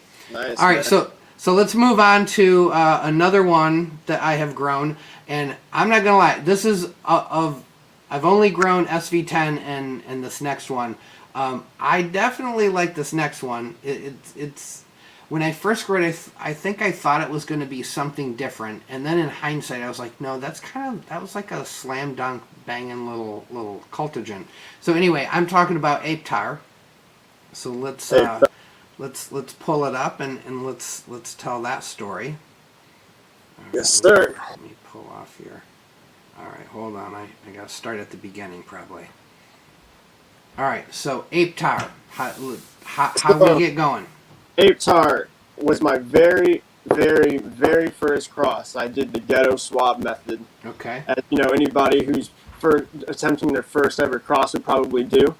Mm-hmm. But I started with a golden teacher that I isolated, a really huge, very potent isolation that I named APETar because on an experience I connected to Pleiadian being that called himself APETar. Okay. So I dedicated the name of the mushroom to APETar. So then, I like it.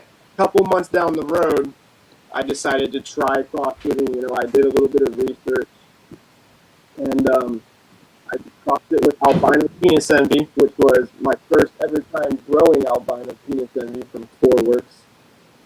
So I know it's not a true ape. It was itself a hybrid, you know, the Sporeworks penis envy with the PF albino. So I did that, and I worked it for a couple months, and I just kept cloning it, and I think I was messing it up because I couldn't get it to not look like a golden teacher. So then I gave it to my buddy Jeff, the fungus frequency, and the very first time he grew it, it came APETar. The very first time. He didn't really do... All right, sorry, I had a problem there here. of course. So you got to a point where you got a little frustrated with it, and you did something that I think is worth commending you for and talking about and sort of discussing, which is give it to somebody else to work. Yep. Like maybe for whatever reason, your environment, whatever, the vibe, whatever it is, instead of just tossing it, giving up, throwing it away, storing it and forgetting about it for 10 years, you just said, hey, I'm just going to, maybe somebody else can do something with it. If I remember correctly, I think I said, bro, can you please try to work this cross before I toss it out my window? Right. Yes. Exactly. And he's like, yeah, I'll take it, man. I'll see what I can do with it. And his very first flush, man, it was APETar. All right, so we got first flush. Is this it here? Yep, that's Jeff's grow. All right. God, it'd be great. Oh, hold on. Wait a minute, guys. You know what? We should talk to Jeff, right? We should talk to Jeff. Let me pull Jeff in here. For sure, man. All right. Jeff Karras, Fungus Frequency, fellow neighbor of MycoGeeky. What's up, brother? What's going on? Thanks for having me. Sure, Hey, man. Well, so you're like basically if Kyle had just worked that next swab or that next culture, he might have got it, but he was getting frustrated, and he just said, hey, you do it. Let's see what you can do with it. And thank God, because we're about to see in the other pictures, but it's a killer little cross, I think. Yeah. The first plate culture, actually, like he said, he was kind of frustrated with it and kind of done, and gave it to me and was like, just if you keep it alive, at least send me some other transfers back or whatever, because it's kind of an old plate or whatever at the time, and it was I took a bunch of transfers from it just to see what I could get, and there were some that I had that I ran this culture, and then I had some that started pinning just the GT on the plates. Right. So I got rid of those ones. But once I saw this, it was like, okay, right when this popped up, and he told me, from what he'd run with it, it was pretty much just showing up like a little bit fatter GT sometimes. I remember sending him this picture, and I was like, so this isn't what they looked like before? And he was like, whoa, bro. Like, I was like, holy shit, no. Yeah. Like, I need a clone of that. I was like, please send me it right away, man. I need that. Now, so I think it's important to say, so Jeff did not say, screw you, man. This is mine now. He didn't do that. No. And here, this is why this is important. Because I think there is, and now this is fine if this is how you want to do it. More power to you, it's great. But this crossing process, it's a lot of work. Yeah. It's a lot of work. Stabilizing, crossing, isolating. This takes years and years and years if you try to do it by yourself. And it's very easy to get burnt out or frustrated, impatient, whatever. But the minute you start working together, I personally think it's good karma. It's like good mushroom karma. Definitely. And so I think it's just a great story of, hey, if something's not working for you, you don't have to shelve it. You can just pass it along. Yep. Someone else can do something with it, Exactly. Everybody's got different environments and different energy, different intentions. Exactly. Yes. And maybe the right frequency. Yep. Maybe Jeff, dude. So I'm like a total spiritual new age hippie type dude, pretty much. But Jeff puts me to shame. He's always on some stuff that I'm like, okay, I have never heard that, but I'm gonna have to get back to you on that one. But yeah, man, that I do believe that. I think the intention, the vibe, the energy, whether it's the person growing the fruit or just the space that you're in, can definitely have an impact on that. Yeah. So thank God you gave it to Jeff, and thank God Jeff did something with it, because I'm still grateful for it too, man. Yeah, we got I was this just cute happy little for the fruit. chance. All right, so let's keep taking a look here. Now I'm gonna tell you. So okay, when I grew it, they were looking a little more like this. Yeah, so they're shorter. The caps are definitely more uniform, and for me, they just bang that. They filled my bag 100%. So they love to hear it, man. Love to hear. And they dried well, and they work 100%. Yeah, they were really good.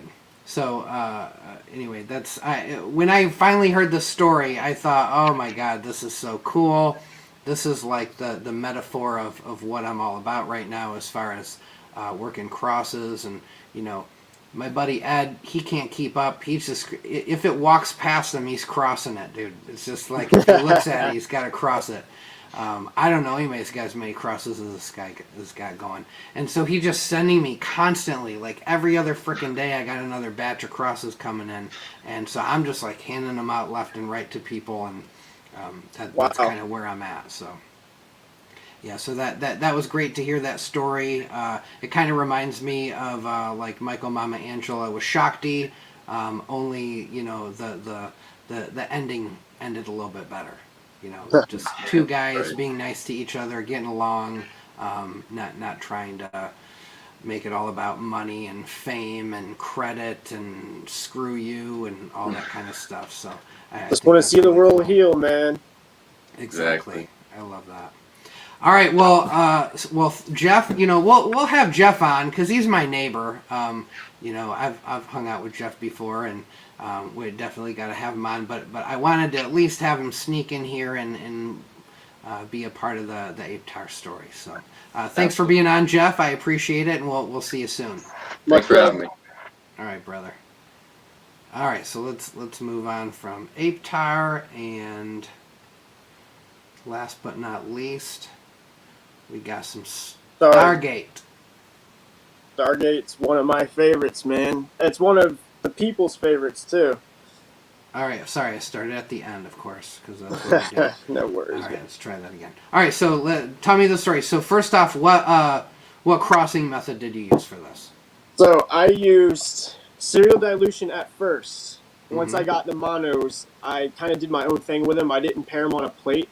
What I did was I put them in a centrifuge tube with LC broth, and I vortex mixed them to shit every day for like 3 weeks. Wait, so instead of taking two pieces of the two different mono carry-ons and just putting them on a plate and let them grow together, you somehow blended them into a liquid culture. Yeah, so I let them grow. I sterilized liquid culture broth in centrifuge tubes in my pressure cooker. Gotcha. And then I transferred the monos of each parent into the centrifuge tube. And for 3 weeks, every day, every morning, I'd come spin them for like 10 minutes. Because I had a theory that they would be able to merge and connect in more dimensions rather than just on flat agar, Okay, sure. Like they're suspended in liquid, they have a lot more chance to connect. Okay. All right, so this is the... So what are the two parent fruits? So this is Casper right here. Okay, Casper so we got is Casper.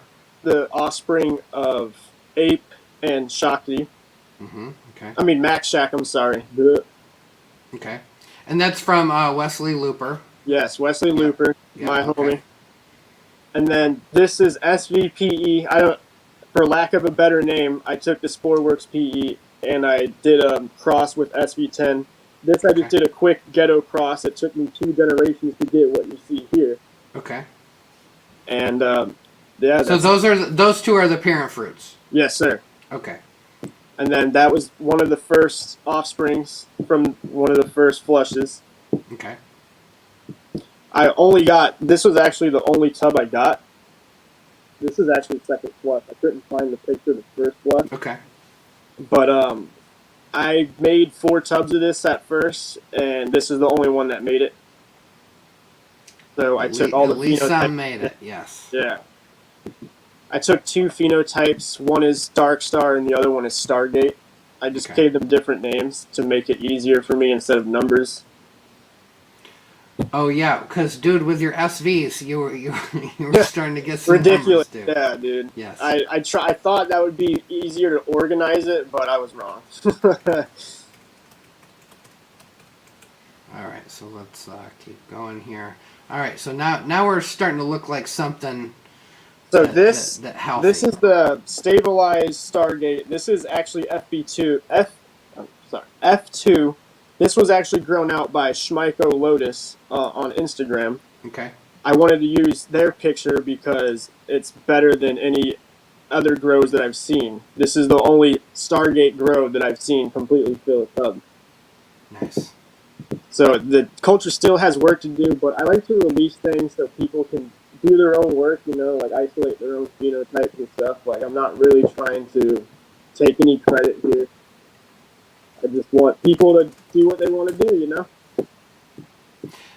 Yeah. So there's kind of two lines of thinking about this, right? There's it's got to be perfect before I release it.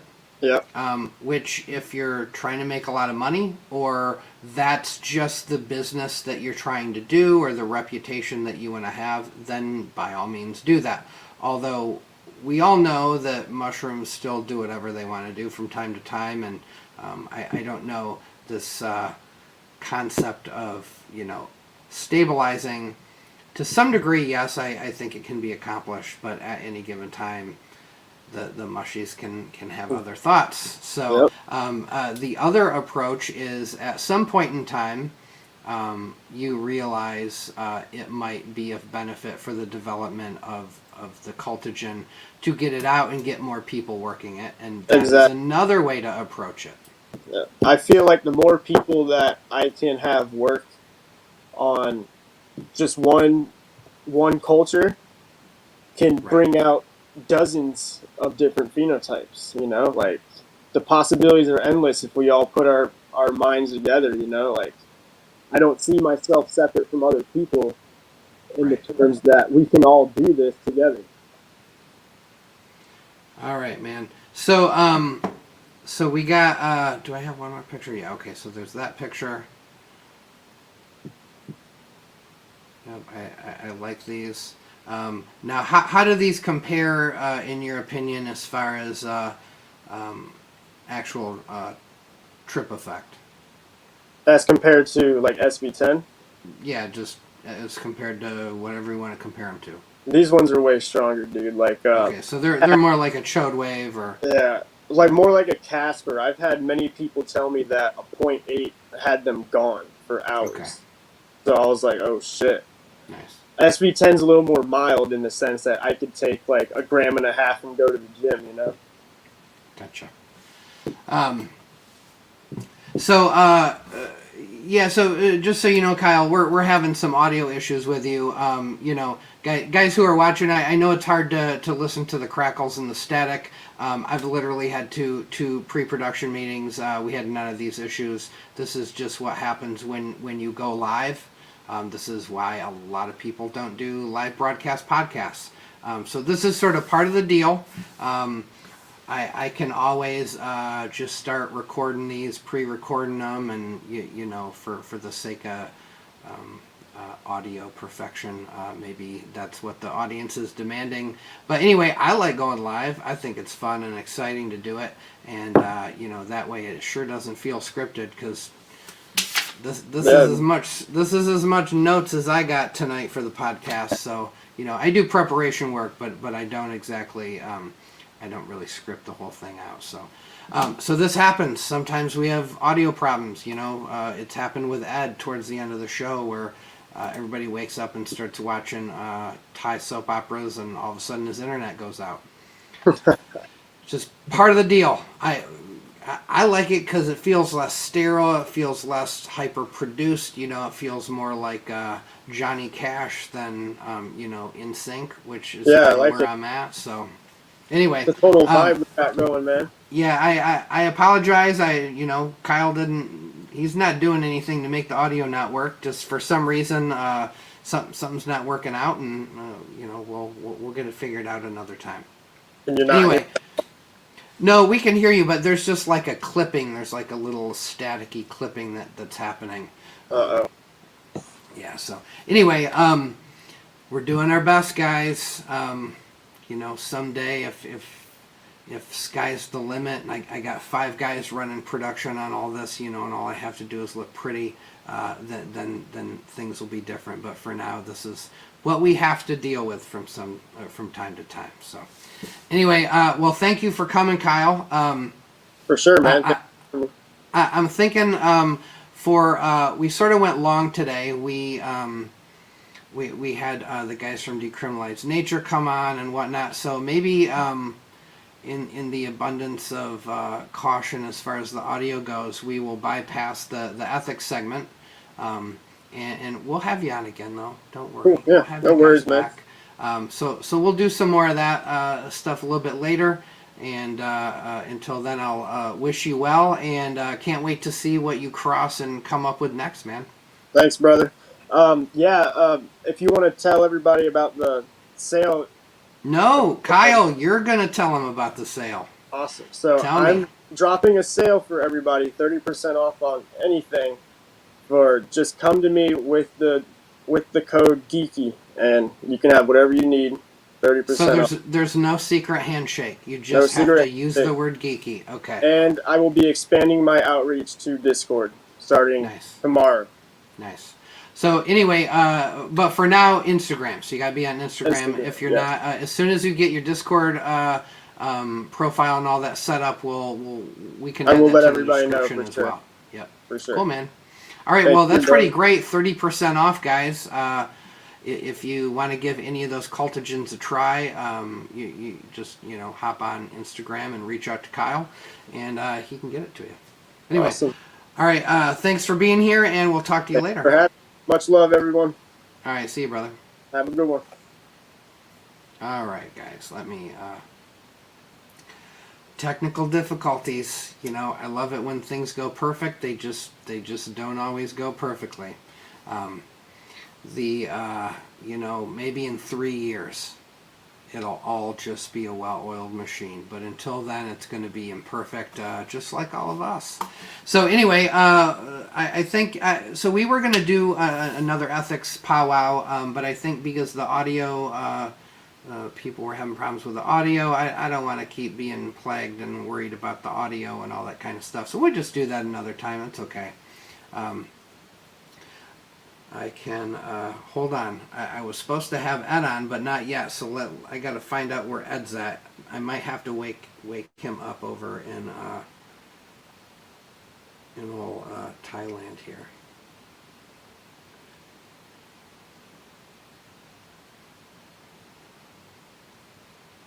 All right, I just sent him a message. You know what? What we could do while I'm waiting for that. Maybe Kyle, if you want to log off and log back on, maybe see if it's just like a little glitch. We can give it a try here. But we can bring back Jeff. I think Jeff's still hanging out with us, and I got Ash here, so maybe we will have a little chit chat about some ethics. How about that? All right. So let me pull on Appalachian Ash again. You there? I'm here. Awesome. And then let me grab Jeff. Jeff's there. He's muted. I think he's about to unmute. Yep. Okay. I'm here. Sound good. All right. And then Kyle's rebooted, but hold on. I gotta change some mic settings here. Yeah. You do you hear how you can hear what I'm saying doubled? No, I can't hear that. Oh yeah. Okay. I'm having bad audio problems here. Do you have like a wireless mic, or what are you doing? Yeah, I have a wireless mic right here. Can you try it without that and see? Or do you have a way of wearing headphones or earbuds? All right, let's try that. I'll pull you off if you can make that happen. Then we'll go for it. Otherwise, it's going to be drive people nuts. All right. So while he does that, yeah, I know. Yes, somebody said hardwire. Yes, I tell everybody like an old pair of iPod earbuds with a little microphone on it is absolutely perfect. The problem is all the phones these days, like I don't got anywhere to plug anything into this phone. So yeah, sometimes the phones make things difficult. All right, so until he comes back and we get going, I'm always up for talking about ethics, ethical considerations. We sort of touched on one earlier, Jeff, with the idea of, so Kyle's working a project, he's getting tired of it, frustrated, he sends it to you, and then you made the ethical decision. At no point in time did you say, screw you, buddy, this is mine now. Like, just for doing one grow, you didn't feel that magically it was yours. You knew the time and energy Kyle had put into it and just sort of felt like that was cool. You got to be a part of the development of that cultigen. Why is that how you are? Why do you think that way? Why be that way versus being selfish? I mean, I think you get what you put out. So, whatever you're given, you get back. And it just, when it comes to mushrooms or anything really, and to me, when someone's nice enough to share with you, like, it wasn't like, it's this condition or that condition. It was just like, hey, try this, check it out. And I mean, I do that stuff with even the things that I've started working and everything. I have people that, have hit me up and it might be an F1 or F2 and I'm not throwing it on the menu right away, but at the same time, they're like, I would love to work that. I'll send you a culture. Sure. Like, I'm not, I'm not trying to like hide the stuff or whatever. Like Kyle said, I'm more than happy to have people running it. And then you never know what else you're going to get. You might get something crazy. You might get something even cooler. Yeah. Yeah. We talk about that a lot in our little Discord group where, so you do a cross, right? And it produces fruit for the first time, and you got all these spore prints or spore swabs, depending upon what you crossed. And I mean, how much of those spores can you work as a single person? Right. You're never going to get through them all. I don't care how much. Say you run 20 tubs, 40 tubs, 100 tubs, which most people are not doing. They're running a few, maybe. Right. You just can't work it all. And a lot of magic gets lost, right? They just keep crunching through the generations because they want it stable, and who knows what they're missing out on. So I love the idea of going, hey, who wants to work these F1s? Who wants to work, I'm at F3, I don't know, doesn't look great. Give it a try. You never know what somebody's going to find, and then that way you're not doing an obnoxious amount of work to hunt for the stuff. Absolutely, and plus too, like a lot of even newer growers and stuff like that you come across, and for me, like I'll throw in stuff like that for bonuses for people because then they're really excited that they might be growing something that comes out, other people haven't even seen before. It's different, and then they have something to play with. It gets them even more excited about doing some of the agar work to maybe try and stabilize something, and right. It takes them a whole nother level into it. I mean, I just always sit back and think, if we got 5 people breeding and crossing and all that and doing all the work and toiling into all hours of the night to try to find something special, that's cool, that's neat, but man, what if we had 50,000 people doing that? I mean, who knows what cool stuff we would be working at this point. Toke might even be like, Toke's okay. Like, you just, right? I mean, right now, we're all just, like, salivating, like, just can't wait to see, our first toke grow and all that, because it's such a new morphology. It's so weird and unique. But, man, if we adjusted the culture, no pun intended, we might be seeing a lot more of that stuff. You don't know, because we're not working together the way mycelium does, right? We got to start working together more. That's we're not all inclusive. Yes, we're not all inclusive. So Ash, how about so you're coming at this from all sorts of angles, not just cubes. Cubes kind of happen a little bit later for you.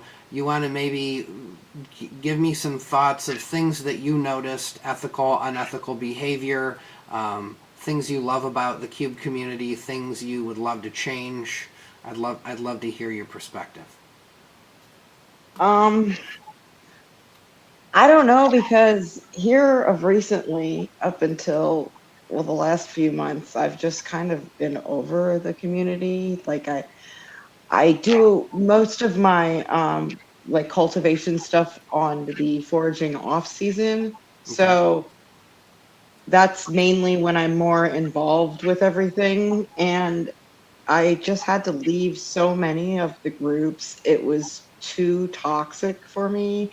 And I was getting caught up in it. And I just can't have that in my life for once in so many years. My personal life is fantastic. I'm certainly not going to bring in this bullshit from, online world. I just can't do it. So I pretty much all but left everything, and you reached out actually, and some other people, and were like, don't leave, don't go anywhere. And so I was like, all right, I'll keep being on my page, but I'm gonna have to be away from these groups. I can't do it anymore. Well, we haven't had the conversation, and maybe Jeff can give some perspective on this. I met Jeff on Facebook, and then from that point on, he also moved into Instagram and then Discord. So what do you think, Jeff? Where's the most and least toxic energy? What of those social media platforms do you kind of feel the healthiest on? I mean, Discord is definitely, as far as friendliness and where you're not going to run into any, at least I haven't run into any bullshit, basically. Yeah. Everyone that I've dealt with on there is pretty straightforward, pretty reliable, trustworthy and everything like that. And just not a lot of negativity, I think is the big thing. I just have no idea how to navigate Discord. Like, I have it, and I talk to my 12-year-old daughter on it, and that's about it. It took me a while.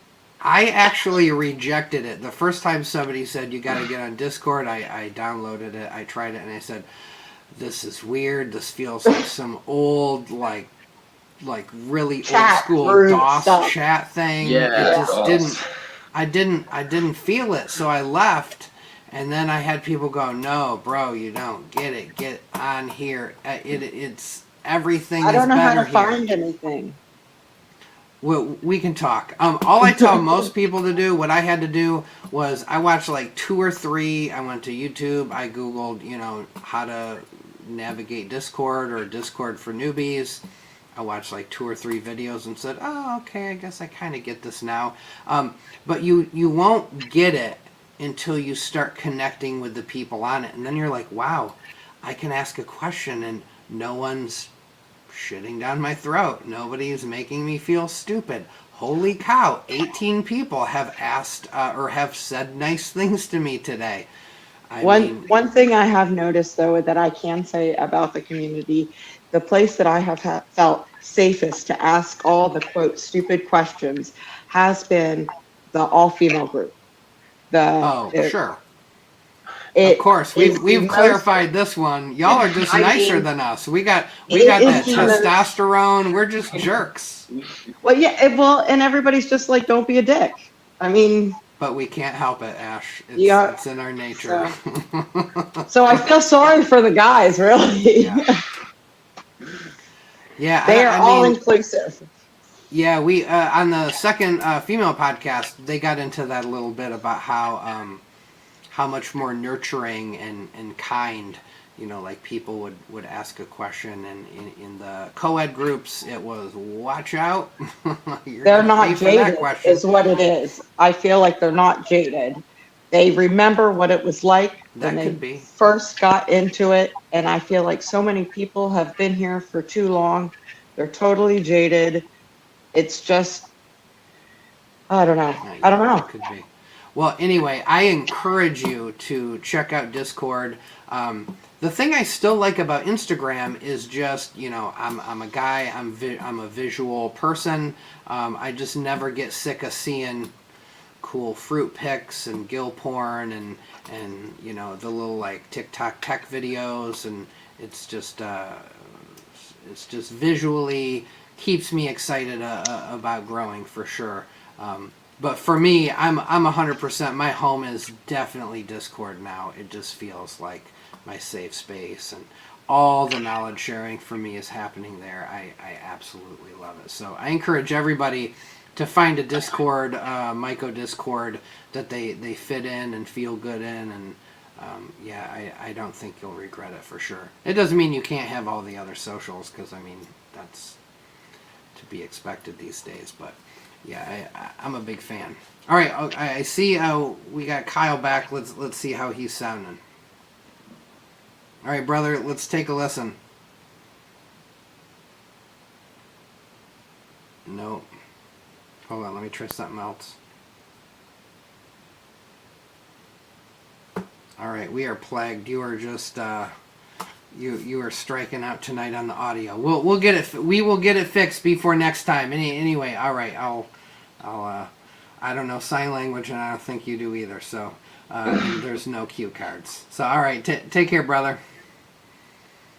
All right. I tried. I gave it my best effort. We tried. We'll get him back. It's all good. So beyond that, now the other thing that I notice is even in Discord a little bit, right? Like there's people like a scene in Discord. They like there to be, like a vibe, a scene. So if somebody's got a new Discord, then it gets, the new Discord. And everybody goes and has the same conversations that they had on the old Discord, on the new Discord. And at a certain point, that is what it is. But I will say this, Discords like the Mushroom or the Cultivation Club, that one's been around a long time. That's a rock solid Discord. I work really hard to keep mine very Myco focused, almost to the point where people go, "Come on, Geeky, I mean, can't we just talk about cars for a minute?" And I'm like, "Not in the grain channel, you can't, dude. Sorry."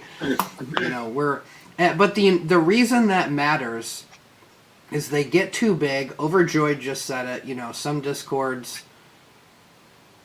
Hold on here. God dang it. Y'all talking too much. Here we go. Some Discords got too big. They do. It even happened to mine. Dude, I'm pruning mine every day. If you guys join my Discord and you don't do anything on it for a week, you're gone. It's no, I'm not mad at you. I don't dislike you. But many people in my Discord, they do not like lurkers. They do not like passive members. They want to know the people who are on the Discord and vet them and make sure that they're safe people. Those people must have come from Facebook, because that's what you do on Facebook. You do a lot of lurking. You lurk because until God forbid you say anything. Yes, that is true. I definitely feel like the groups on Facebook, when I first got into the Myco community, that's where you go. It was all the groups and everything. And for me, I found that, just kind of staying on my own page and, doing it that way, you still get some of whatever, but in the groups, like you said, it's kind of like people going back and forth from the same ones, just starting the same conversations, or just starting the same crap just because they want to start, something, just something to do. I don't know, but it's like your uncle that tells the same jokes over and over again every time you see him. But for trolls, it's bitching about the same things over and over again. Yeah, right. It was a bit of a shock for me, because I pretty much did a lot of my stuff on shroomery.org, like the OG. Mm-hmm. So when I came over to Facebook, I was like, oh my gosh, what is all of this craziness? Now, so a few people are talking in the live chat, and I will say, a lot of people go, well, I don't have anything to say. You don't have to say anything. Literally, if you like a single post, a single comment, if you make an emoji, somebody posts a picture of a recent grow, and you just do a thumbs up, or you do a little blue heart, or you do whatever you want to do. You don't have to do another thing for an entire week. But if you do absolutely nothing on Discord for a week, I have a religious pruning finger. I am trying. I'm telling you right now, I'm pruning 100 people a day. This Discord would be like 7,000 to 8,000 people, and at that point, it would be a useless Discord for me. You would not be able to keep up. It's like if you guys have ever used Midjourney on Discord, and you're trying to do the AI art, and you just can't even keep up. Your art will process, and you can't find it because there's a million people on there. The greatest thing is having a small Discord, 50 to 300 people, and you can keep up with the dialogue on the grain channel. Like if you're really into grain for a while, you can keep up with the whole conversation. Whereas when you're at, like, I think I'm at, I don't know, 1,100 right now. I keep trying to get it under 1,000, but I can't. But it's just too much, right? Like, you can't keep up with everything. You can keep up with some of it, but I would love to be back very focused, so that there's just maybe 600 or less people that are really active. If my Discord is not for you, great. Find one that is for you. Start your own, whatever you want to do. But my dream is to have that really tight-knit group of people that are really focused, really want to help each other out the same way that, like, Jeff and Kyle work together and stuff like that.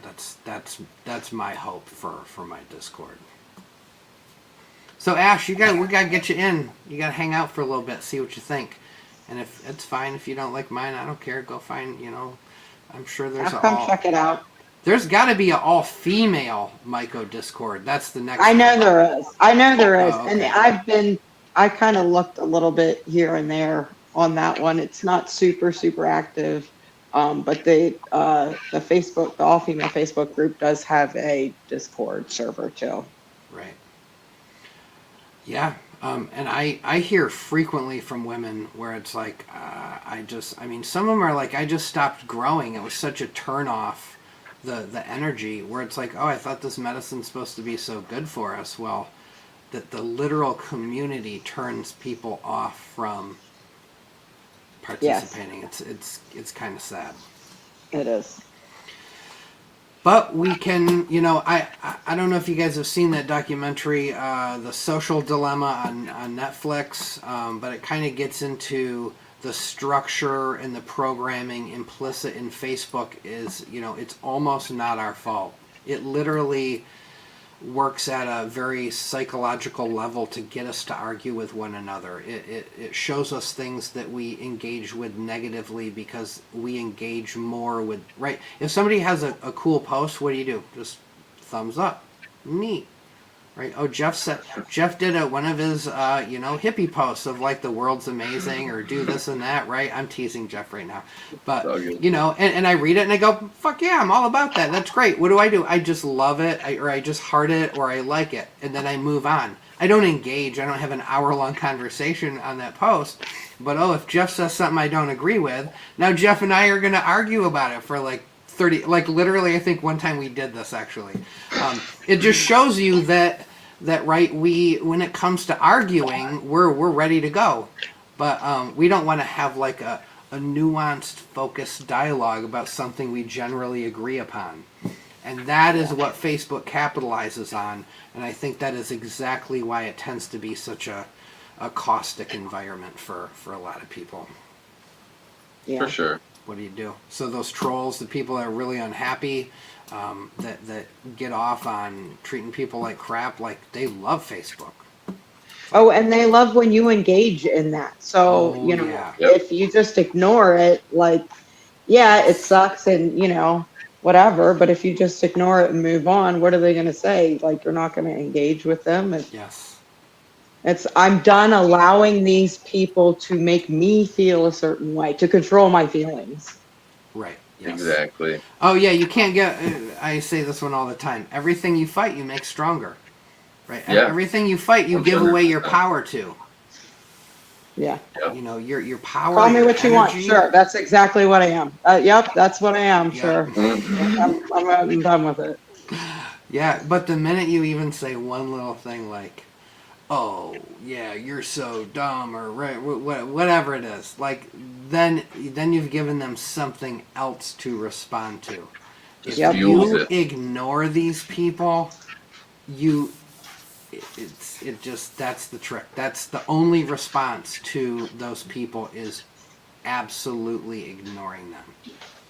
Yep. Because they're not going to stop talking about you either way. So, No. I mean. Yes. Yeah, man. What you, Kyle just said, what you resist persists. That's Absolutely. exactly, dude, that's like the other way of saying everything you fight, you make stronger, like at 100%. Mm-hmm.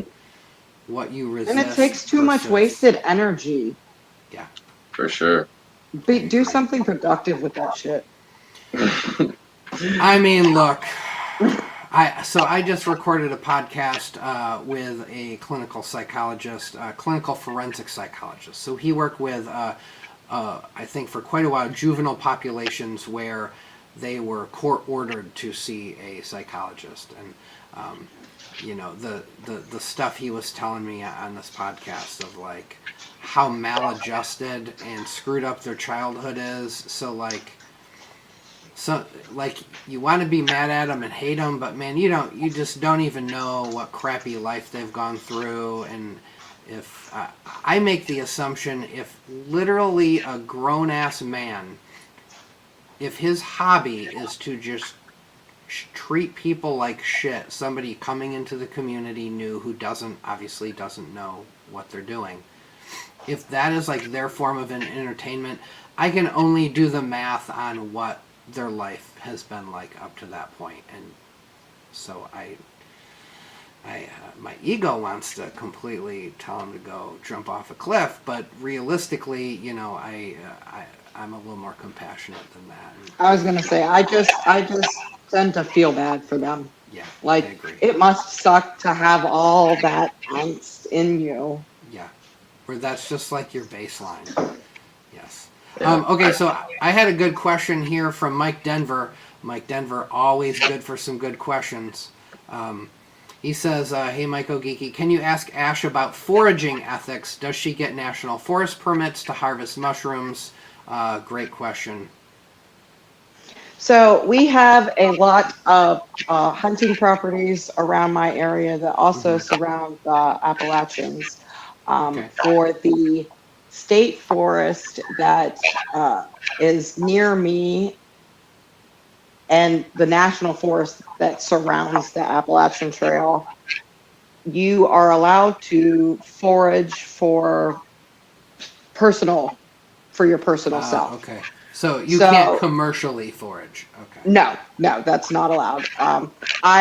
I was able to, actually, I have my certification through Mushroom Mountain to identify over 30 species of mushrooms and sell within my state. Nice. So I have some people and some friends that have properties that I'm able to go to and harvest in those areas if somebody is looking for something in specific.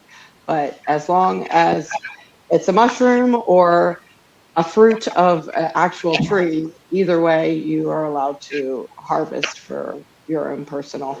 And I have harvested for my own personal use for the rest of the season. Like, you know, it's nice to have some hen of the woods or some chicken of the woods in December. It's nice to have it any old month. Yes. Yeah. Yes. Cool. Thanks, Mike. That was a great question. Yeah, of course, you know, all this stuff that we're doing, I would hope everybody's trying to operate on the basic golden rule, you know, treat people and just like take what you need. Treated, take what you need, you know. And what I do also is anything that I forage, when I come home and I process it, everything that's processed, I take back out into the woods and I return. Nice. And then, of course, you know, don't leave your crack pipe in the woods. Ash will find it and she'll take it home and put it in the recycling bin. That's my thing, though. Oh my gosh, my husband, sometimes he gets in the car and he's like, what in the fuck did you do? There's like a Crown Royal bottle, there's some kind of pipe. I'm like, I don't leave trash in the if I see it, I'll pick it up and I'll take it with me to throw away. I'm so I grew up in Muskegon, Michigan. It's right on the western shoreline of Lake Michigan, and we live just a few houses down from a state park there. And so, man, if I'm on a beach and I see litter, I can't not pick it up. Drives me crazy. If I happen to, I don't own a boat, but if I'm out boating with, maybe I rent a boat or am out on a friend's boat. If I see one little piece of garbage in the lake, I'm like, go over there, dude. I gotta get that bottle sitting there. That stuff drives me crazy. Oh, it makes me so mad. Yeah, it's like, now I lived in Los Angeles. I walk by litter every day. It's a dirty frickin' city. Like, I wasn't picking up every single piece of litter I saw there, but in nature, on a beach, come on, guys. Like, how lazy are you? Oh, it's bad around our area too, because right at the beginning of some of the state roads, there's just tires, there's all kinds of things that'll be just dumped. It's so horrible. Yeah. I agree. But so this is something that one of my moderators tells me. They're like, it's interesting that you think that the myco community is going to be any different than the greater community, right? Than the world. Like, everything you complain about within the myco community exists twofold in the real world. Like, actually, it might actually be better here. In the real world, I don't really engage in the real world. I'm either at my house or I'm in the forest. So right. I try to live in my own little bubble in that way, because it's pretty heartbreaking. It is. I agree. People are capable of tremendous, amazing things, and then also the other side of that coin is they're capable of just, the worst things. And of course, for me, because of my childhood, stuff I've gone through, it's very easy for me to really mostly look at that bad side of the coin. I'm always trying to force myself to be, no, there's good things too, just try to think about that, not just the crappy stuff. Yeah. And if I'm on Facebook long enough, Jeff will have a post for me that'll cheer me up, so it's all good. I try to keep in mind, like you were talking about with the different people before, that people that if they take the time out of their day to spread that kind of negativity or something, they're hurt somewhere. Hurt people continue to try and hurt other people because it's where they feel comfortable, is in that zone. And True.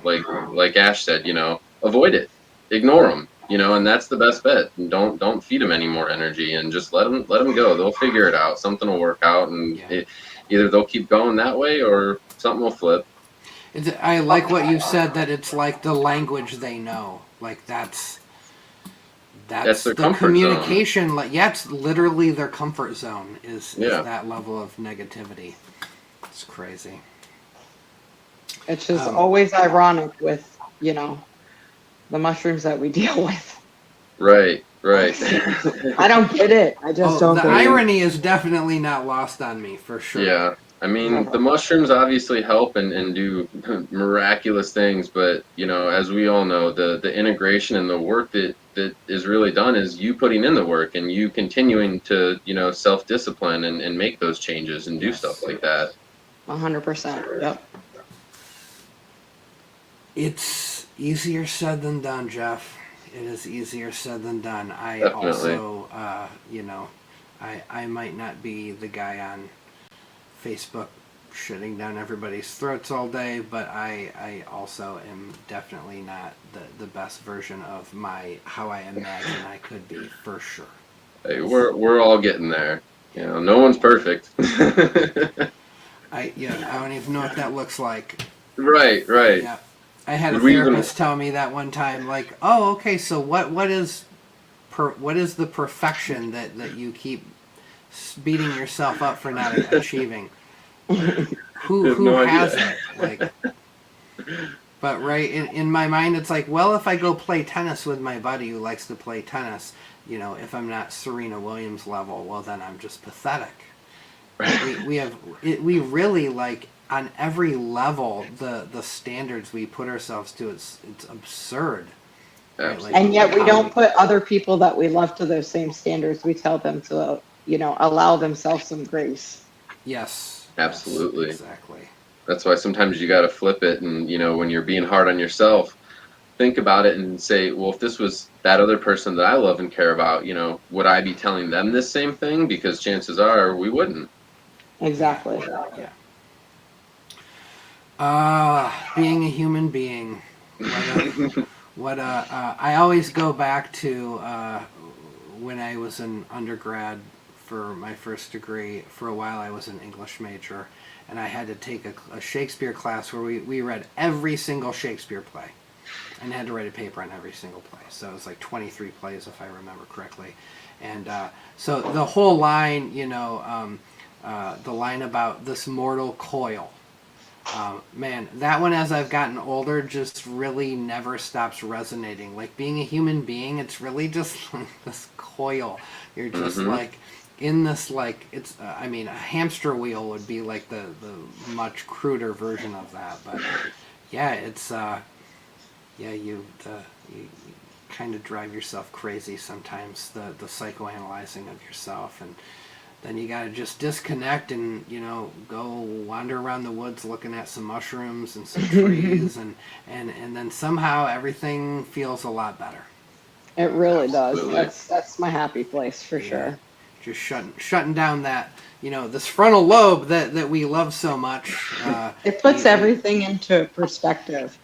And even like my husband doesn't do social media, so when I come at him sometimes and I'm like, this is what happened in the community today, and he's like, are you fucking kidding me? How old are you? Are you really coming at me with this? Yeah. Like we have taxes to pay on our house, and you're coming, what? It doesn't fucking matter.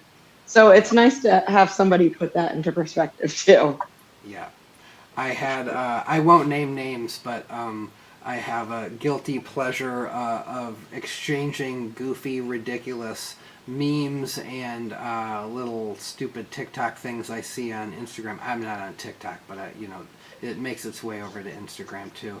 And this person that I share these back and forth with, he sent me one recently that was like, I guess there's a TikTok account where it's like all the videos that were banned from TikTok for that day. So somehow this person must just like scour and then record these, anticipating they get deleted, and then whatever ones get deleted, then they reshare them until they get deleted, I guess. But there were some that were so sad and pathetic, and I'm just like, why do I watch this? Like, why do I watch this?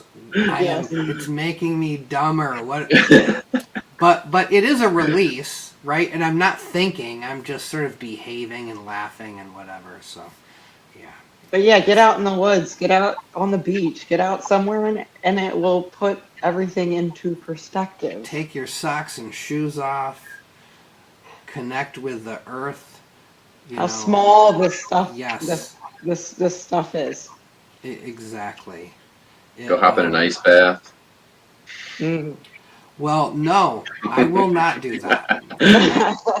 I'm from Michigan, and I grew up around the lake. I've been in some cold water before. I know what that's all about. That does not invigorate me at all. But Joe Rogan can keep doing it all he wants.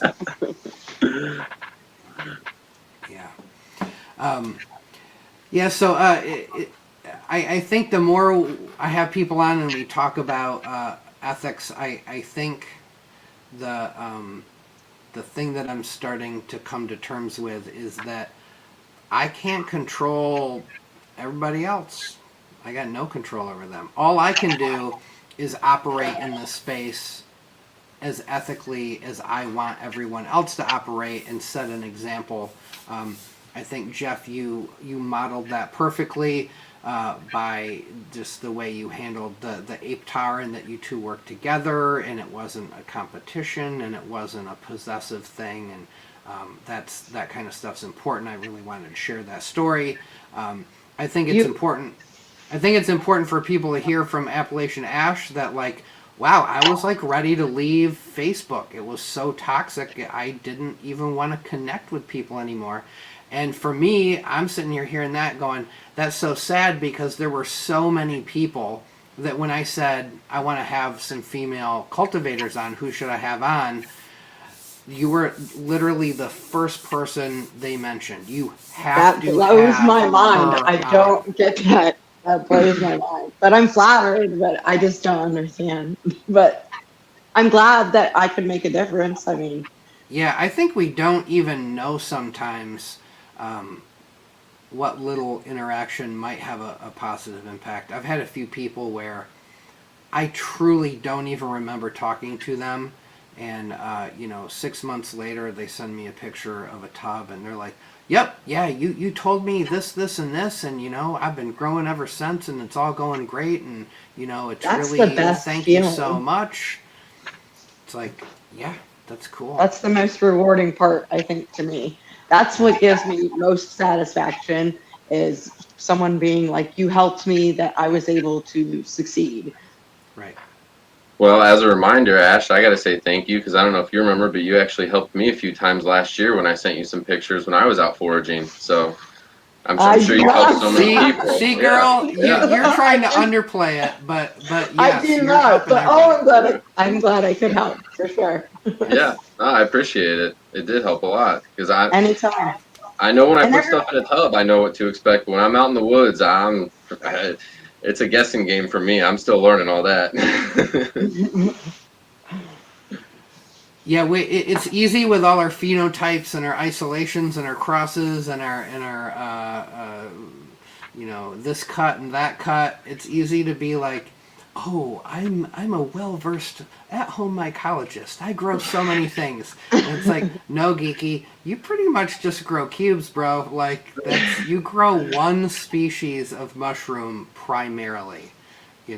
I can't. I learn something new every day in mycology. I'm so happy. What I'm really happy about is to see the merge between the foraging and the wild and the non-psychoactive medicinal mushrooms and the psychedelic mushrooms. All of it. Because I've had to have those two worlds separate for the last so many years.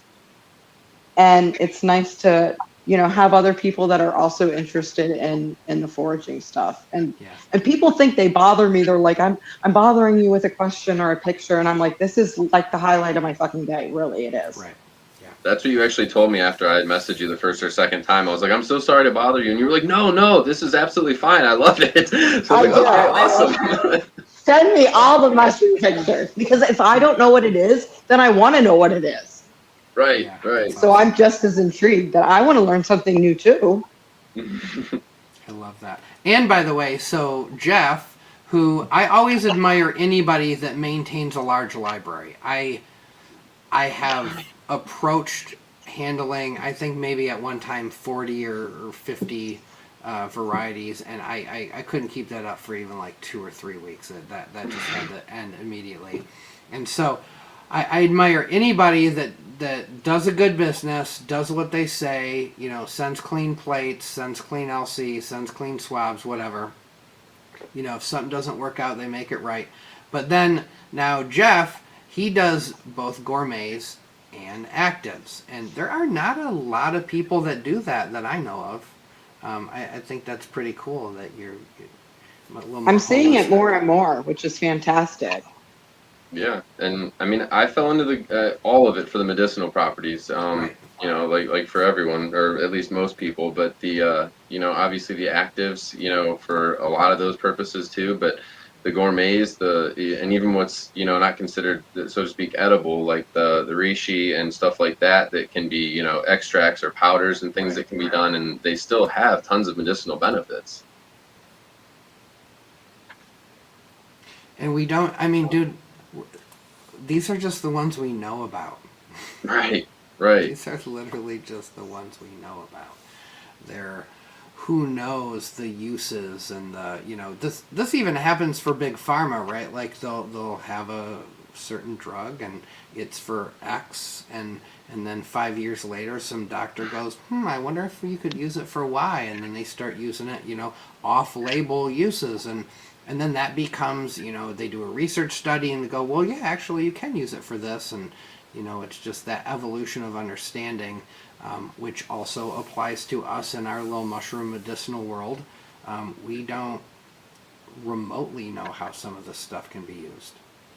And I get a lot of questions like, what are your favorite medicinal mushrooms, kind of thing. And I sent you a picture with like a grouping of them, because it's hard to choose there are so many that do a lot of the same things even. Like a lot of them have super high vitamin D because they're in the sun and that's how they're retaining their vitamin D.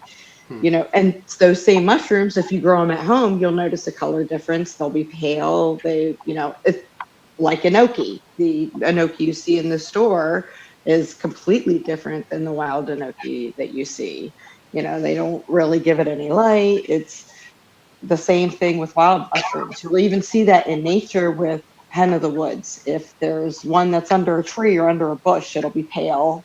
And if you see one out in the sun, it's a more darker, rich color.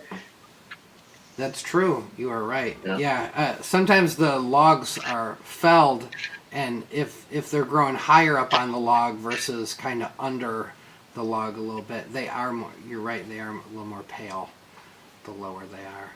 And I didn't even know that about vitamin D. Shoot, now you got me. I'm gonna have to go down a little more rabbit hole on that because we see vitamin D issues in the ER quite a bit.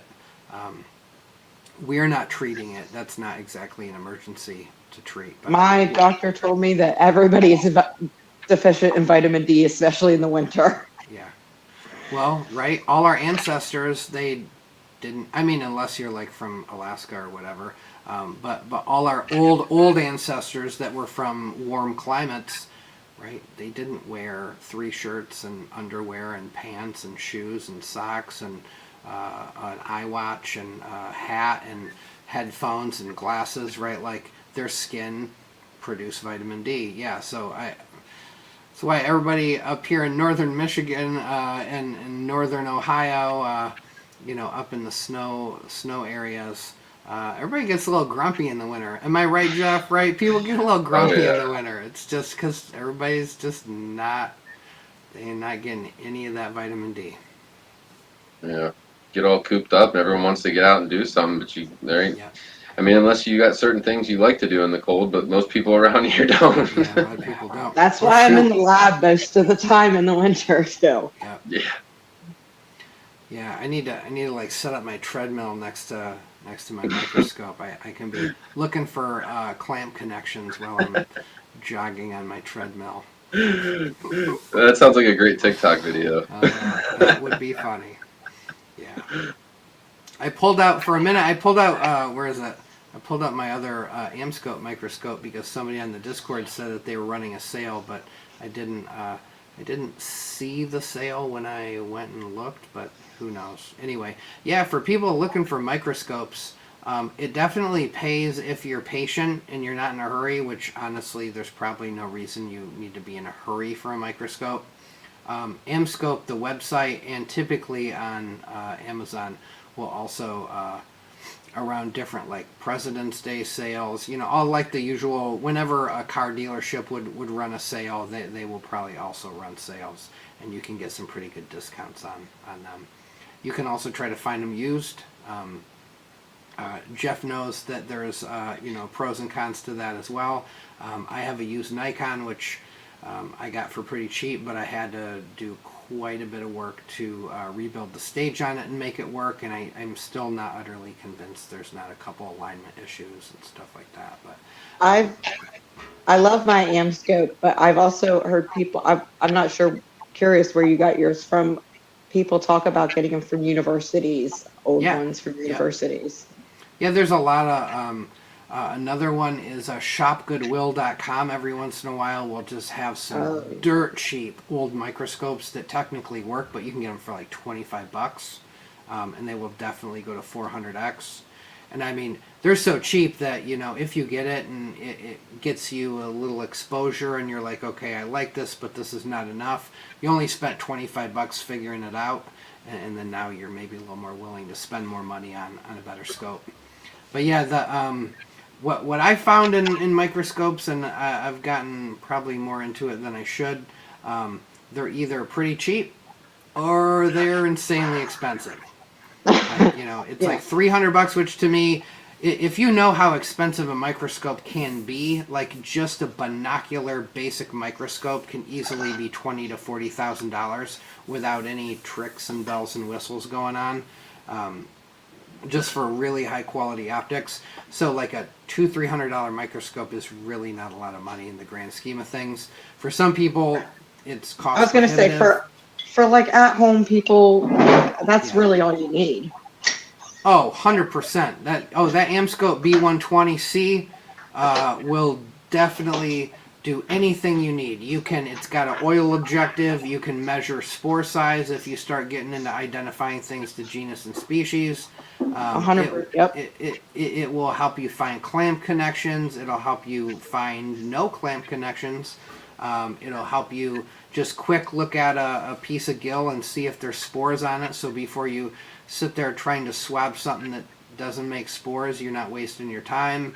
I mean, for me, it's like after you get the pressure cooker, a little bit later you get the flow hood, and the minute you're swabbing anything or starting to get even a little bit more into it, I think that next big purchase is the scope.